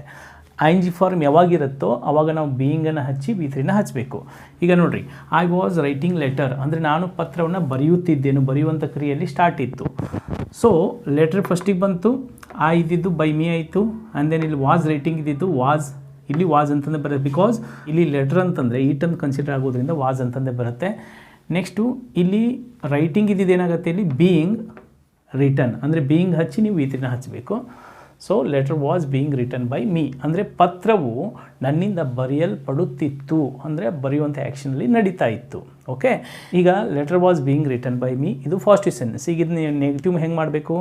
Letter was not being written by me, ಪತ್ರವು ನನ್ನಿಂದ ಬರೆಯಲ್ಪಡುತ್ತಿದ್ದಿಲ್ಲ. Was letter being written by me, ಪತ್ರವು ನನ್ನಿಂದ ಬರೆಯಲ್ಪಡುತ್ತಿತ್ತೆ. Was not letter being written by me, ಪತ್ರವು ನನ್ನಿಂದ ಬರೆಯಲ್ಪಡುತ್ತಿದ್ದಿಲ್ಲವೇ. What was being written by me ಅಂದರೆ ನನ್ನಿಂದ ಏನು ಬರೆಯಲ್ಪಡುತ್ತಿತ್ತು. ಸೊ ಈ ರೀತಿಯಾಗಿಯೂ ಸಹ ನೀವೇನು ಮಾಡ್ಬೋದು? 5 ಟೈಪ್ ಸೆಂಟೆನ್ಸ್ಗಳಲ್ಲಿ ಮಾಡ್ಬೋದು. Next she was washing clothes ಅಂದರೆ ಅವಳು ಬಟ್ಟೆಯನ್ನು ಒಗೆಯುತ್ತಿದ್ದಳು. ಓಕೆ, ಅಂದರೆ ಸೆಳೆಯುತ್ತಿದ್ದಳು ಅಂತಂದು ಅರ್ಥ. ಈಗ clothes var being washed by her, ಈಗ ಇಲ್ಲಿ ಕ್ಲೋತ್ಸ್ ಫಸ್ಟಿಗೆ ಬಂತು. ಕ್ಲೋತ್ಸ್ ಅಂತಂದರೆ ಬಹುವಚನ ಬಟ್ಟೆಗಳು, ಅದರಿಂದ ಇಲ್ಲಿ ವರ್ ಬಂತು. ಇಲ್ಲಿ ವಾಷಿಂಗ್ ಇದ್ದಿದ್ದು ಬೀಯಿಂಗ್ ವಾಶ್ಡ್ ಬೈ ಹರ್ ಅಂದರೆ ಬಟ್ಟೆಗಳು ಅವಳಿಂದ ಒಗೆಯಲ್ಪಡುತ್ತಿದ್ದವು. Okay, the girls were reading a story, girls ಅಂದರೆ ಹುಡುಗಿಯರು ಒಂದು ಸ್ಟೋರಿನ ಓದುತ್ತಿದ್ದರು. ಆ ಸ್ಟೋರಿ ಫಸ್ಟಿಗೆ ಬಂತು. ಸ್ಟೋರಿ ಬಂದಾಗ ಇದು ಸಿಂಗ್ಯುಲರ್ ಆದ್ದರಿಂದ ಇಲ್ಲಿ ವಾಸ್ ಬಂತು. ನೆಕ್ಸ್ಟ್ ಇಲ್ಲಿ ರೀಡಿಂಗ್ ಇದ್ದಿದ್ದು ಏನಾಯ್ತು ಈಗ ಬೀಯಿಂಗ್ ರೆಡ್, ಓದಬೇಕಾದ್ರೆ ರೆಡ್, ಬರಿಬೇಕಾದ್ರೆ ರೀಡ್ ಅಂತಂದಿರುತ್ತೆ. The story was being read by the girls, ಅಂದರೆ ಗರ್ಲ್ಸ್ ಇದ್ದಿದ್ದು ದ ಗರ್ಲ್ಸ್ ಆಗಿಯೇ ಅಲ್ಲಿ ಸೇಮ್ ಆಗಿ ಇರುತ್ತೆ. ಓಕೆ, ಅಂದರೆ ಸ್ಟೋರಿ ಆ ಹುಡುಗಿಯರಿಂದ ಓದಲ್ಪಡುತ್ತಿತ್ತು. Well, next they were helping the poor, ಅಂದರೆ ಅವರು ಬಡವರಿಗೆ ಸಹಾಯ ಮಾಡುತ್ತಿದ್ದರು. ಇಲ್ಲಿ ದ ಪುವರ್ ಫಸ್ಟಿಗೆ ಬಂತು, ದೇ ಇದ್ದಿದ್ದು ಬೈ ದೆಮ್ ಆಯಿತು. ನೆಕ್ಸ್ಟ್ ಇಲ್ಲಿ ವರ್ ಇದ್ದಿದ್ದು ಇಲ್ಲಿ ವರ ಇರುತ್ತೆ, ಯಾಕಂದರೆ ದ ಪುವರ್ ಅಂತಂದ್ರೆ ಇದು ಬಹುವಚನ ಆದ್ದರಿಂದ ವರ್ ಅಂತಂದು ಇರುತ್ತೆ. The poor var being helped by them, ಅಂದರೆ ಬಡವರು ಅವರಿಂದ ಸಹಾಯ ಮಾಡಲ್ಪಡುತ್ತಿದ್ದರು. ಅರ್ಥ ಆಯ್ತಲ್ಲ ಫ್ರೆಂಡ್ಸ್? ಸೊ ಈ ರೀತಿ ಫಾಸ್ಟ್ ಕಂಟಿನ್ಯೂಯಸ್ ಟೆನ್ಸಲ್ಲಿ ನಾವು ಪ್ಯಾಸಿವೈಸ್ ಮಾಡ್ಬೋದು. ಈಗ ಕೆಲವು ಎಕ್ಸಾಂಪಲ್ಸ್ಗಳು ನೋಡೋಣ. I was writing a book, ನಾನೊಂದು ಪುಸ್ತಕ ಬರೆಯುತ್ತಿದ್ದೆನು. A book was being written by me. Next, she was watching TV, TV was being watched by her. My mother was cooking food, food was being cooked by my mother. They were playing cricket, cricket was being played by them. So ಈ ರೀತಿ ನೀವು past continuous ಟೆನ್ಸಲ್ಲಿದ್ದಾಗ was ಮತ್ತು ವರ್ಗಳಿಗೆ ಬೀಯಿಂಗನ್ನು add ಮಾಡಿ ವಿ3ನ ಹಚ್ಚಿ ಸುಲಭವಾಗಿ passivise ಮಾಡ್ಬೋದು. Well friends, ಈಗ fast perfect ಟೆನ್ಸ್ನಲ್ಲಿ ಇದ್ದರೆ ಅಲ್ಲಿ ಹ್ಯಾಡ್ ಹೆಲ್ಪಿಂಗ್ ವರ್ಕ್ ಬಂದಿರುತ್ತೆ. ಸೊ ಈ ಹ್ಯಾಡ್ ಹೆಲ್ಪಿಂಗ್ ವರ್ಕ್ಗೆ ಬೀನನ್ನು ಹಚ್ಚಿ ನೀವು ವಿ3ನ ನೀವು ಹಚ್ಚಿ ಪ್ಯಾಸಿವೈಸ್ ಮಾಡ್ಬೋದು. ನೋಡಿ, ಈಗ ಇಲ್ಲಿ ಐ ಹ್ಯಾಡ್ ರಿಟನ್ ಲೆಟರ್, ಅಂದರೆ ನಾನು ಪತ್ರವನ್ನು ಬರೆದಿದ್ದೆನು. ಓಕೆ, ಈಗ ಲೆಟರ್ ಫಸ್ಟಿಗೆ ಬಂತು, ಹ್ಯಾಡ್ ಇದ್ದಿದ್ದು ಇಲ್ಲಿ ಹ್ಯಾಡ್ ಅಂತಲೇ ಬರುತ್ತೆ, ಬಿಕಾಸ್ ಒಂದೇ ಇರುತ್ತೆ ಇದು ಹೆಲ್ಪಿಂಗ್ ವರ್ಕ್, ಇಲ್ಲಿ ಯಾವುದೇ ಕನ್ಫ್ಯೂಷನ್ ಇರಲ್ಲ. ಸೊ ಲೆಟರ್ ಹ್ಯಾಡ್ ಮುಂದೆ ಏನು ಹಚ್ಚಿದ್ವಿ ನಾವು, ಬೀನ್ ಹಚ್ಚಿದ್ವಿ. ಲೆಟರ್ ಹ್ಯಾಡ್ ಬೀನ್, ರಿಟರ್ನ್ ಇದ್ದಿದ್ದಿಲ್ಲಿ ಸೇಮ್ ರಿಟರ್ನ್ ಅಂತಂದೇ ಇರುತ್ತೆ. So letter had been written by me, ಅಂದರೆ ಪತ್ರವು ನನ್ನಿಂದ ಬರೆಯಲ್ಪಟ್ಟಿತ್ತು. ಓಕೆ, ಈಗ ಇದನ್ನು ನೆಗೆಟಿವ್ ಮಾಡ್ಬೋದಾ? ಮಾಡ್ಬೋದು. ಹೇಗೆ? Letter had not been written by me, ಪತ್ರವು ನನ್ನಿಂದ ಬರೆಯಲ್ಪಟ್ಟಿದ್ದಿಲ್ಲ. ಕ್ವಶನ್ ಮಾಡಬೇಕಾದಾಗ had letter been written by me, ಪತ್ರವು ನನ್ನಿಂದ ಬರೆಯಲ್ಪಟ್ಟಿತ್ತೆ. Had letter not been written by me, ಪತ್ರವು ನನ್ನಿಂದ ಬರೆಯಲ್ಪಟ್ಟಿದ್ದಿಲ್ಲವೇ. What had been written by me, ನನ್ನಿಂದ ಏನು ಬರೆಯಲ್ಪಟ್ಟಿತ್ತು. ಈ ರೀತಿ 5 ಟೈಪ್ ಸೆಂಟೆನ್ಸ್ಗಳಲ್ಲಿ ಸಹ ನೀವು ಚೇಂಜ್ ಮಾಡ್ಬೋದು. ನೆಕ್ಸ್ಟ್ ನೋಡಿ, he had sold his car, ಅಂದರೆ ಅವನ ಕಾರನ್ನು ಮಾರಿದ್ದನು. ಸೊ ಇಲ್ಲಿ ಹೀಸ್ ಕಾರ್ ಫಸ್ಟಿಗೆ ಬಂತು, ಹೀ ಇದ್ದಿದ್ದು ಬೈ ಹಿಮ್ ಆಯಿತು. ಆ್ಯಂಡ್ ದೆನ್ ಹ್ಯಾಡ್ ಸೋಲ್ಡ್ ಇದ್ದಿದ್ದು ಹ್ಯಾಡ್ ಬಿನ್ ಸೋಲ್ಡ್, ಅಂದರೆ his car had been sold by him, ಅಂದರೆ ಅವನ ಕಾರು ಅವನಿಂದ ಮಾರಲ್ಪಟ್ಟಿತ್ತು. Next, Ravi had missed the train, ಅಂದರೆ ರವಿ ಟ್ರೈನನ್ನು ತಪ್ಪಿಸಿಕೊಂಡಿದ್ದನು. ಸೊ ಈಗ ಇಲ್ಲಿ ದ ಟ್ರೈನ್ ಫಸ್ಟಿಗೆ ಬಂತು, ರವಿ ಇದ್ದಿದ್ದು ಬೈ ರವಿ ಆಯಿತು. ಹ್ಯಾಡ್ ಮಿಸ್ಡ್ ಇದ್ದಿದ್ದು ಹ್ಯಾಡ್ ಬಿನ್ ಮಿಸ್ಡ್, ಅಂದರೆ train had been missed by Ravi, ಅಂದರೆ ಟ್ರೈನು ರವಿಯಿಂದ ತಪ್ಪಿಸಿಕೊಳ್ಳಲ್ಪಟ್ಟಿತ್ತು. ಅಂದರೆ ಟ್ರೈನ್ ತಪ್ಪಿಸಿಕೊಳ್ಳಲ್ಪಟ್ಟಿದ್ದು, ಟ್ರೈನ್ ಮಿಸ್ ಆಗಿತ್ತು ಅಂದ ಹಾಗೆ.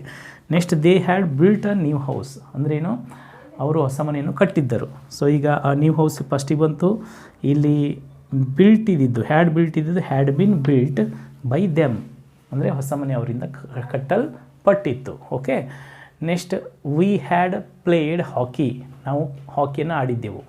ಹಾಕಿ had been played by us, hockey ನಮ್ಮಿಂದ ಆಡಲ್ಪಟ್ಟಿತ್ತು. ಸಿ ಹ್ಯಾಡ್ ಬ್ರಾಟ್ ವೆಜಿಟೇಬಲ್ಸ್, ಅವಳು ತರಕಾರಿಯನ್ನು ತಂದಿದ್ದಳು. Vegetables had been brought by her, ಅಂದರೆ ತರಕಾರಿಗಳು ಅವಳಿಂದ ತರಲ್ಪಟ್ಟಿತ್ತು. Next, he had written a book, ಅವನು ಒಂದು ಪುಸ್ತಕವನ್ನು ಬರೆದಿದ್ದನು. A book had been written by him, ಪುಸ್ತಕ ಅವನಿಂದ ಬರೆಯಲ್ಪಟ್ಟಿತ್ತು. ಈ ರೀತಿ ಬೇರೆ ಬೇರೆ ಎಕ್ಸಾಂಪಲ್ಸ್ಗಳನ್ನು ಸಹ ನೀವು ತೊಗೊಂಡು ಮಾಡ್ಬೋದು.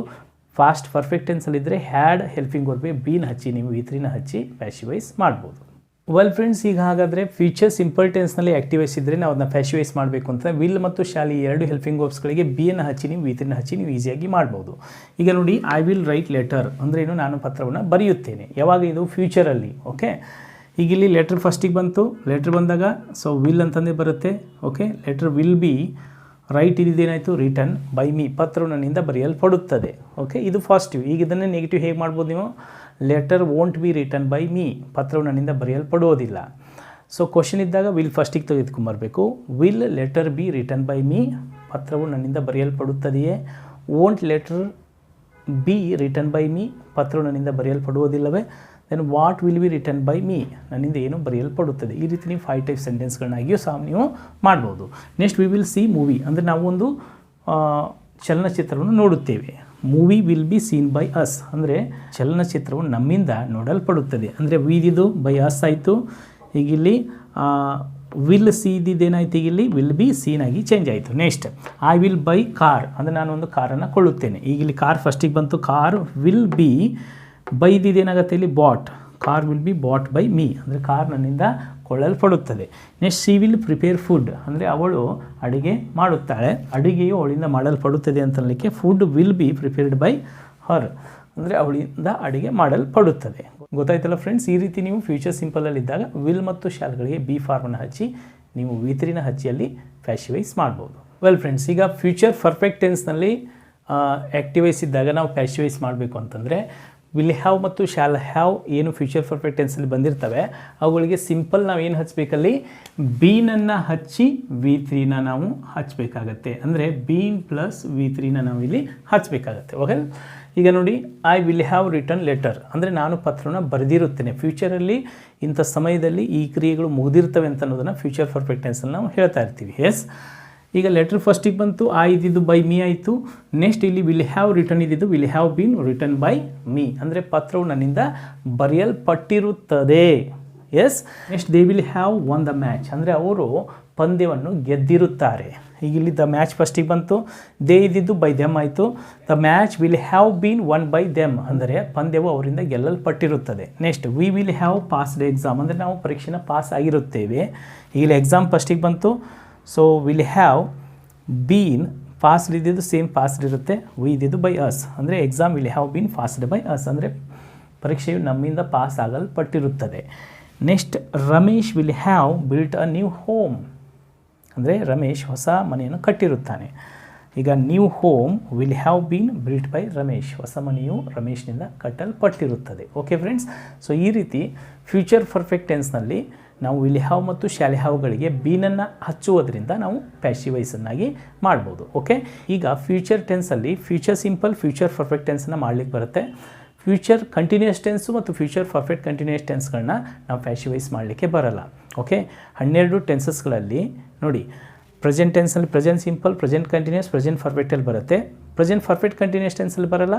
ಅದೇ ರೀತಿ ಫಾಸ್ಟ್ ಟೆನ್ಸಲ್ಲಿ past simple, past continuous, past ಪರ್ಫೆಕ್ಟಲ್ಲಿ ಬರುತ್ತೆ. ಫಾಸ್ಟ್ ಪರ್ಫೆಕ್ಟ್ ಕಂಟಿನ್ಯೂಸ್ ಟೆನ್ಸಲ್ಲಿ ಬರಲ್ಲ. ಮತ್ತು ಫ್ಯೂಚರ್ ಟೆನ್ಸ್ಗಳಲ್ಲಿ ಫ್ಯೂಚರ್ ಸಿಂಪಲ್, ಫ್ಯೂಚರ್ ಪರ್ಫೆಕ್ಟ್ ಟೆನ್ಸ್ಗಳು ಬರ್ತವೆ. ಆದರೆ ಫ್ಯೂಚರ್ ಕಂಟಿನ್ಯೂಸ್ ಮತ್ತು ಫ್ಯೂಚರ್ ಪರ್ಫೆಕ್ಟ್ ಕಂಟಿನ್ಯೂಸ್ ಟೆನ್ಸ್ಗಳಲ್ಲಿ ಪ್ಯಾಸಿವೈಸ್ಗಳನ್ನ ಮಾಡಲಿಕ್ಕೆ ಬರಲ್ಲ. ಅರ್ಥ ಆಯ್ತಲ್ಲ ಫ್ರೆಂಡ್ಸ್? ಸೊ ಈಗ ನಾನೇನು ಈ ಪ್ರತಿಯೊಂದು ಟೆನ್ಸಸ್ಗಳಲ್ಲಿ ಡಿಫ್ರೆಂಟ್ ಅಂತ ಎಕ್ಸಾಂಪಲ್ಸ್ಗಳು ನಿಮ್ಗೆ ಕೊಟ್ಟಿದ್ದೀನಿ.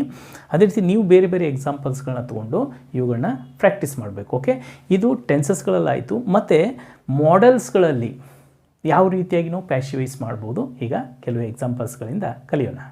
ವೆಲ್ ಫ್ರೆಂಡ್ಸ್, ಈಗ ಮಾಡೆಲ್ಸ್ಗಳಲ್ಲಿ ನಾವು ಪ್ಯಾಸಿವೈಸ್ ಮಾಡಬೇಕು ಅಂತಂದರೆ ಸಿಂಪಲ್ ಅವುಗಳಿಗೆ ಬಿಯನ್ನು ಹಚ್ಚಿ ವಿ3ನ ಹಚ್ಚಬೇಕಾಗತ್ತೆ. ಅಂದರೆ can, could, should, would, may, might, so ಇವುಗಳನ್ನು ನಾವು ಮಾಡೆಲ್ಸ್ ಅಂತ ಅಂತೀವಿ. ಸೊ ಜನರಲಿ ಇವುಗಳನ್ನ ಬಳಸ್ಕೊಂಡು ನಾವು ಪ್ಯಾಸಿವೈಸ್ ಮಾಡಬೇಕಾದ್ರೆ ಅವುಗಳಿಗೆ ಬಿ ಫಾರ್ಮನ್ನು ಹಚ್ಚಿ ವಿ3 ಹಚ್ಚಬೇಕು. ಈಗ ಫಾರ್ ಎಕ್ಸಾಂಪಲ್ ನೋಡಿ, ಐ ಕ್ಯಾನ್ ಸ್ಪೀಕ್ ಇಂಗ್ಲೀಷ್ ಅಂದ್ರೇನು, ನಾನು ಇಂಗ್ಲೀಷನ್ನು ಮಾತನಾಡಬಲ್ಲೆ ಅಥವಾ ನನಗೆ ಇಂಗ್ಲೀಷ್ ಮಾತನಾಡಲು ಬರುತ್ತದೆ. ಈಗ ಇಂಗ್ಲೀಷ್ ನನ್ನಿಂದ ಮಾತನಾಡಲ್ಪಡುತ್ತದೆ. Okay, so English can be spoken by me, English ನನ್ನಿಂದ ಮಾತನಾಡಬಲ್ಲದು. Yes, next they could win the match, ಅಂದರೆ ಅವರಿಗೆ ಪಂದ್ಯವನ್ನು ಗೆಲ್ಲಲಿಕ್ಕೆ ಸಾಧ್ಯ ಆಯಿತು. The match could be won by them, ಪಂದ್ಯವು ಅವರಿಂದ ಗೆಲ್ಲಲ್ಪಟ್ಟಿತು. Yes, next she should pass the exam, ಅಂದ್ರೇನು, ಅವಳು ಪರೀಕ್ಷೆನ ಪಾಸ್ ಆಗಬೇಕು. The exam should be passed by her, ಅಂದರೆ ಪರೀಕ್ಷೆಯು ಅವಳಿಂದ ಪಾಸ್ ಆಗಲ್ಪಡಬೇಕು. Next you must leave the bad habits, ಅಂದ್ರೇನು, ನೀವು ಎಲ್ಲ ಕೆಟ್ಟ ಚಟಗಳನ್ನು ಬಿಡಬೇಕು. The bad habits must be left by you, ಅಂದರೆ ಕೆಟ್ಟ ಚಟಗಳು ನಿಮ್ಮಿಂದ ಬಿಡಲ್ಪಡಬೇಕು. Okay friends, let us look some more examples. They would help us, ಅಂದರೆ ಅವರು ನಮಗೆ ಸಹಾಯ ಮಾಡುವರು. We would be helped by them, ಅಂದರೆ ನಾವು ಅವರಿಂದ ಸಹಾಯ ಮಾಡಲ್ಪಡಬಲ್ಲೆವು. ಈಗ ಇಲ್ಲಿ ವುಡ್ ಬಂದಾಗ ಬಿಯನ್ನು ಹಚ್ಚಿ ವಿ3 ಹಚ್ಚಬೇಕು. Next India May win the match, Bharat ಪಂದ್ಯವನ್ನು ಗೆಲ್ಲಬಹುದು. ಈಗ ಇಲ್ಲಿ ದ ಮ್ಯಾಚ್ ಫಸ್ಟಿಗೆ ಬಂತು, ದ ಮ್ಯಾಚ್ ಮೇ, ಅದ್ರ ಮುಂದೆ ಬಿ ಹಚ್ಚಿದ್ವಿ, ವಿನ್ ಇದ್ದಿದ್ದೇನಾಯಿತು 1 ಬೈ ಇಂಡಿಯಾ ಇದ್ದಿದ್ದು ಬೈ ಇಂಡಿಯಾ ಆಯಿತು, ಅಂದರೆ ಪಂದ್ಯವು ಭಾರತದಿಂದ ಗೆಲ್ಲಲ್ಪಡಬಹುದು. Next the boss might give surprise gift, so ಈಗ ಇಲ್ಲಿ ಬಾಸ್ ಸರ್ಪ್ರೈಸ್ ಗಿಫ್ಟ್ ಕೊಡಬಹುದು. ಸರ್ಪ್ರೈಸ್ ಗಿಫ್ಟ್ ಫಸ್ಟಿಗೆ ಬಂತು, ಸೊ ಇಲ್ಲಿ ಗಿವ್ ಇದ್ದಿದ್ದು ಏನಾಗುತ್ತೆ ಇಲ್ಲಿ might be given by the boss, ಅಂದರೆ ಸರ್ಪ್ರೈಸ್ ಗಿಫ್ಟು ಬಾಸ್ನಿಂದ ಕೊಡಲ್ಪಡಬಹುದು. ಓಕೆ ಫ್ರೆಂಡ್ಸ್, ಸೊ ಈ ರೀತಿ ನೀವು ಮಾಡೆಲ್ಸ್ಗಳಿದ್ದಾಗ ಸೊ ನಾವು ಸಿಂಪಲ್, ಅವುಗಳಿಗೆ ಬಿಯನ್ನು ಹಚ್ಚಿ ನಾವು ವಿ3ನ ಹಚ್ಚಿ ಪ್ಯಾಸಿವೈಸ್ ಮಾಡ್ಬೋದು. ಈಗ ಲಾಸ್ಟ್ ಕೆಲವೊಂದಿಷ್ಟು ಇಂಪೆರೇಟಿವ್ ಸೆಂಟೆನ್ಸ್ಗಳಲ್ಲಿ ಯಾವ ರೀತಿ ಮಾಡಬೇಕು ನೋಡೋಣ. ವೆಲ್ ಫ್ರೆಂಡ್ಸ್, ಈಗ ಹಾಗಾದರೆ ಇಂಪೆರೇಟಿವ್ ಸೆಂಟೆನ್ಸ್ಗಳಿದ್ದಾಗ ನಾವು ಪ್ಯಾಸಿವೈಸ್ ಯಾವ ರೀತಿಯಾಗಿ ಮಾಡಬೇಕು ಗಮನಿಸಿ. ಇಂಪೆರೇಟಿವ್ ಸೆಂಟೆನ್ಸ್ಗಳಿದ್ದಾಗ ಅಲ್ಲಿ ಸಬ್ಜೆಕ್ಟ್ ಇರಲ್ಲ, ಬರೀ ನಾವೇನು ಮಾಡ್ತಿರ್ತೀವಿ ವರ್ಬನ್ನು ಹಚ್ಚಿ ಸೆಂಟೆನ್ಸ್ಗಳನ್ನ ಮಾಡ್ತಾ ಇರ್ತೀವಿ. ಈಗ ಫಾರ್ ಎಕ್ಸಾಂಪಲ್ ನೋಡಿ, ರೈಟ್ ದ ಆನ್ಸರ್ಸ್ ಅಂದರೆ ಇಲ್ಲಿ ಸಬ್ಜೆಕ್ಟ್ ಇಲ್ಲವೇ ಇಲ್ಲ. ಓಕೆ, ಸೊ ಅದರ ಅರ್ಥ ಏನು, ಯು ರೈಟ್ ದ ಆನ್ಸರ್ ಅಂತಂದು ಇರುತ್ತೆ, ಅದು ನೀನು ಆನ್ಸರ್ನ ಬರೀ ಅಂತಂತಂದು. ಈಗ ಇಲ್ಲಿ ಈ ರೀತಿಯ ವಾಕ್ಯಗಳಿದ್ದಾಗ ನಾವು ಲೆಟ್ಟನ್ನು ಹಚ್ಚಿ ಅದಕ್ಕೆ ಬಿ ಫಾರ್ಮನ್ನು ಹಚ್ಚಿ ವಿ3 ಹಚ್ಚಬೇಕಾಗತ್ತೆ. ಅಂದರೆ so let the answers, okay, ಆಬ್ಜೆಕ್ಟ್ನ ತಗೋಬೇಕು. ಲೆಟ್ ದ ಆನ್ಸರ್ಸ್ ಬಿ, ಇಲ್ಲಿ ರೈಟ್ ಇದ್ದಿದ್ದು written, let the answers be written. Okay, ಅಂದರೆ ಉತ್ತರಗಳು ಬರೆಯಲ್ಪಡಲಿ, ಈ ರೀತಿ ಅರ್ಥ ಕೊಡುತ್ತೆ. ನೆಕ್ಸ್ಟ್ ಡೂ ಹೋಮ್ವರ್ಕನ್ನು ಮಾಡು. ಮನೆಯಲ್ಲಿ ಮಕ್ಕಳಿಗೆ ಹೇಳ್ತಾ ಇರ್ತೀರಿ ಹೋಮ್ವರ್ಕನ್ನು ಮಾಡು. ಹೋಮ್ವರ್ಕ್ ಮಾಡಲ್ಪಡಲಿ ಅಂತಲಿಕ್ಕೆ ಲೆಟ್ ದ ಹೋಮ್ವರ್ಕ್ ಇಲ್ಲಿ ಬಿ ಡನ್. ಓಕೆ, ಈಗ ಸೆಂಟೆನ್ಸ್ ನೆಗೆಟಿವ್ ಇದ್ದರೆ, ನೆಗೆಟಿವ್ ಇಂಪೆರೇಟಿವ್ ಇದ್ದರೆ ಡೋಂಟ್ ಸ್ಪೀಕ್ ಬ್ಯಾಡ್ ವರ್ಡ್ಸ್, ಈಗ ಇದು ನೆಗೆಟಿವ್ ಇಂಪೆರೇಟಿವ್ ಇದೆ. ಸೊ ಈಗ ಇಲ್ಲಿ ಏನು ಮಾಡಬೇಕು, ನೆಗೆಟಿವ್ ಇದ್ದಾಗ ಲೆಟ್ ಆದಮೇಲೆ ಅದಕ್ಕೆ ನಾಟ್ ಹಚ್ಚಬೇಕು. Let not bad words be spoken, ಅಂದರೆ let not bad words be spoken, ಕೆಟ್ಟ ಮಾತುಗಳು ಮಾತನಾಡಲ್ಪಡಬಾರದು, ಈ ರೀತಿ. Next don't play cricket. Okay, cricket ಆಡಬೇಡ. So let not cricket be played, cricket ಆಡಲ್ಪಡಬಾರದು. ಈ ರೀತಿಯಾಗಿ ನಾವು ಇಂಪೆರೇಟಿವ್ ಸೆಂಟೆನ್ಸ್ಗಳಿದ್ದಾಗ ನಾವು ಅದಕ್ಕೆ ಲೆಟ್ಟನ್ನು ಹಚ್ಚಿ ಬಿ ಫಾರ್ಮನ್ನು ಹಚ್ಚಿ ವಿ3ನ ಹಚ್ಚಿ ನಾವು ಪ್ಯಾಸಿವೈಸ್ ಮಾಡ್ಬೋದು. Well friends, this is about the activise and passivise video. Well, ಇದರಲ್ಲಿ ನಾನು ನಿಮಗೆ ಹಲವಾರು ಎಕ್ಸಾಂಪಲ್ಸ್ಗಳನ್ನ ಏನು ಕೊಟ್ಟಿದ್ದೀನಿ, ಅದೇ ರೀತಿ ನೀವು ಬೇರೆ ಬೇರೆ ಎಕ್ಸಾಂಪಲ್ಸ್ಗಳನ್ನ ತೆಗೆದುಕೊಂಡು ಇದರಲ್ಲಿ ಪ್ರಾಕ್ಟೀಸ್ ಮಾಡಿ ಪರ್ಫೆಕ್ಟ್ ಆಗಿರಿ ಅಂತಂದು ಹೇಳ್ತಾ, ವೆಲ್ ಫ್ರೆಂಡ್ಸ್ ನೋಡಿ, ಇದನ್ನ ಒಂಚೂರು ನಾನು ಲಾಂಗ್ ವಿಡಿಯೋ ಮಾಡಿದೆ. ಬಿಕಾಸ್ ಎಷ್ಟೋ ಜನರಿಗೆ ತುಂಬ ಕನ್ಫ್ಯೂಷನ್ ಇರುತ್ತೆ ಆ್ಯಕ್ಟಿವೈಸ್ ಮತ್ತು ಪ್ಯಾಸಿವೈಸ್ ಮಾಡಬೇಕಾದಾಗ. ಅವರು ಸ್ಟೂಡೆಂಟ್ಸ್ ಇರ್ಬೋದು ಅಥವಾ ಇಂಗ್ಲೀಷ್ನ ಕಲಿಯುವಾಗ ಸ್ಟಾರ್ಟಿಂಗ್ ಅಂದರೆ ಬೇಸಿಕ್ ಲೆವೆಲಲ್ಲಿದ್ದಂತಹ ಜನರಿರ್ಬೋದು, ತುಂಬ ಕನ್ಫ್ಯೂಷನ್ ಹೊಂದಿರ್ತಾರೆ. ಆದ್ದರಿಂದ ಒಂಚೂರು ಎಕ್ಸ್ಪ್ಲೇನ್ ಮಾಡಲಿಕ್ಕೆ ಸ್ವಲ್ಪ ಜಾಸ್ತಿ ಟೈಮ್ ತೆಗೆದುಕೊಂಡು ಒಂಚೂರು ಲಾಂಗ್ ವಿಡಿಯೋ ಮಾಡಿದ್ದೀನಿ. ಬಟ್ ಲಾಂಗ್ ವಿಡಿಯೋ ಆದರೂ ಸಹ ಪೇಷನ್ಸ್ನಿಂದ ಕೂತ್ಕೊಂಡು ನಾನು ಇಲ್ಲಿ ಎಕ್ಸಾಂಪಲ್ಸ್ಗಳನ್ನ ಏನು ಕಲಿಸಿದ್ದೀನಿ ಅದನ್ನು ನೀವು ಪ್ರಾಕ್ಟೀಸ್ ಮಾಡಿದ್ದೆ ಆದರೆ ಇದರಲ್ಲಿ ನೀವು 100% ಪರ್ಫೆಕ್ಟ್ ಆಗ್ತೀರಿ ಅಂತಂದು ಹೇಳ್ತಾ, ಫ್ರೆಂಡ್ಸ್ ಇದು ರಿಟರ್ನ್ ಇಂಗ್ಲೀಷ್ನಲ್ಲಿ ಈ ರೀತಿಯಾಗಿ ನಾವು ಆ್ಯಕ್ಟಿವೈಸಿಂದ ಪ್ಯಾಸಿವೈಸ್ ಮಾಡಬೇಕು. ಬಟ್ ಸ್ಪೋಕನ್ ಇಂಗ್ಲೀಷ್ನಲ್ಲಿ ಬೇರೆ ರೀತಿಯಲ್ಲಿ ನಾವು ಪ್ಯಾಸಿವೈಸ್ಗಳನ್ನ ಮಾತಾಡಬೇಕಾಗತ್ತೆ. ಜನರಲಿ ನಾವು ಪ್ಯಾಸಿವೈಸಲ್ಲಿ by me, by us, by them, ಅಂದರೆ ಬೈಯನ್ನು ಆ್ಯಡ್ ಮಾಡದೆ ಸೆಂಟೆನ್ಸ್ಗಳನ್ನ ಮಾತಾಡ್ತೀವಿ. ಅವುಗಳನ್ನ ಯಾವ ರೀತಿಯಾಗಿ ನಾವು ಮಾತನಾಡ್ಬೋದು ಅಂತ ಅನ್ನೋದ್ರ ಬಗ್ಗೆ ಈ ಒಂದು 11 days spoken English video new series ಏನಿದೆ ಇದು ಮುಗಿದ ನಂತರ ನಾನು ಸಪ್ರೇಟ್ ವಿಡಿಯೋ ಮಾಡ್ತೀನಿ, ಅದರಲ್ಲಿ ನಾನು ನಿಮಗೆ ಇದನ್ನು ಎಕ್ಸ್ಪ್ಲನೇಷನ್ ಮಾಡ್ತೀನಿ. ಓಕೆ ಫ್ರೆಂಡ್ಸ್, ಸೊ ಹಾಗಾದರೆ ತಮಗೆಲ್ಲರಿಗೂ ಈ ವಿಡಿಯೋ ಇಷ್ಟ ಆಗಿದೆ ಅಂತ ಅಂದ್ಕೊಳ್ತೀನಿ. ಈ ವಿಡಿಯೋ ನಿಮಗೆ ಹೇಗೆ ಅನಿಸ್ತು ಅಂತಂದು ಕೆಳಗಡೆ ಕಾಮೆಂಟ್ ಬಾಕ್ಸ್ನಲ್ಲಿ ಕಾಮೆಂಟ್ ಮಾಡಿ ತಿಳಿಸಿ. ಮತ್ತು ಇಲ್ಲಿ ಬರೆದಿರುವಂತಹ ಎಲ್ಲ ಒಂದು ವಿಷಯಗಳನ್ನ ಬರೆದುಕೊಂಡು ಆ ಸೆಂಟೆನ್ಸ್ಗಳನ್ನ ಮತ್ತೆ ನೀವು ಡಿಫ್ರೆಂಟ್ ಆದಂತಹ ಎಕ್ಸಾಂಪಲ್ಸ್ಗಳನ್ನ ಬರೆದು ಅದರ ಫೋಟೋನ ಕ್ಲಿಕ್ ಮಾಡಿಬಿಟ್ಟು ನನಗೆ ಟೆಲಿಗ್ರಾಮ್ ಗ್ರೂಪಲ್ಲಿ ನೀವು ಅದರ ಇಮೇಜನ್ನು ನನಗೆ ಹಾಕಬೇಕು. ಓಕೆ ಫ್ರೆಂಡ್ಸ್, ಸೊ ಹೋಪ್ ನಿಮಗೆ ಎಲ್ಲರಿಗೂ ಈ ಒಂದು ವಿಡಿಯೋ ಇಷ್ಟ ಆಗಿದೆ ಅಂತ ಅಂದ್ಕೊಳ್ತೀನಿ. ಸೊ ಇದನ್ನು ನಿಮ್ಮ ಫ್ರೆಂಡ್ಸ್ ಮತ್ತು ರಿಲೇಟಿವ್ಸ್ಗಳಿಗೆ ಎಲ್ಲರಿಗೂ ಇದನ್ನ ಶೇರ್ ಮಾಡಿ ಅಂತಂದು ಹೇಳ್ತಾ, ನೋಡಿ this is the 10th video. Tomorrow I'm going to make the final video, my dear friends, in this 11 days spoken English video new series. In tomorrow's session I'm going to teach you the conditional sentences ಮತ್ತು ಅದರೊಂದಿಗೆ ಇಂಗ್ಲೀಷನ್ನ ಮಾತನಾಡಲಿಕ್ಕೆ ನಾವು ಯಾವ ರೀತಿಯಾದಂಥ ಅಭ್ಯಾಸಗಳನ್ನ ರೂಢಿಸ್ಕೊಳ್ಬೇಕಂತ ಅನ್ನೋದನ್ನು ನಾಳಿನ final ವಿಡಿಯೋದಲ್ಲಿ ನಾನು ನಿಮ್ಮೊಂದಿಗೆ ವಿಷಯಗಳನ್ನ ಹಂಚ್ಕೊಳ್ಳಿಕ್ಕೆ ಹೋಗ್ತಾ ಇದ್ದೀನಿ. So don't miss to watch the tomorrow's final video friends. Well, ನಾವೆಲ್ಲರೂ ಪ್ರೀತಿಪೂರ್ವಕವಾಗಿ ಇಲ್ಲಿ ತನಕ ಈ ವಿಡಿಯೋನ ವಾಚ್ ಮಾಡಿದ್ದಕ್ಕೆ ಮತ್ತು ನನ್ನ ಚಾನಲ್ ಸಬ್ಸ್ಕ್ರೈಬ್ ಮಾಡಿಕೊಂಡಿದ್ದಕ್ಕೆ ತಮಗೆಲ್ಲರಿಗೂ ಧನ್ಯವಾದಗಳು. Let's meet you in the tomorrow's video. Until then, bye, see you, and then God bless you all.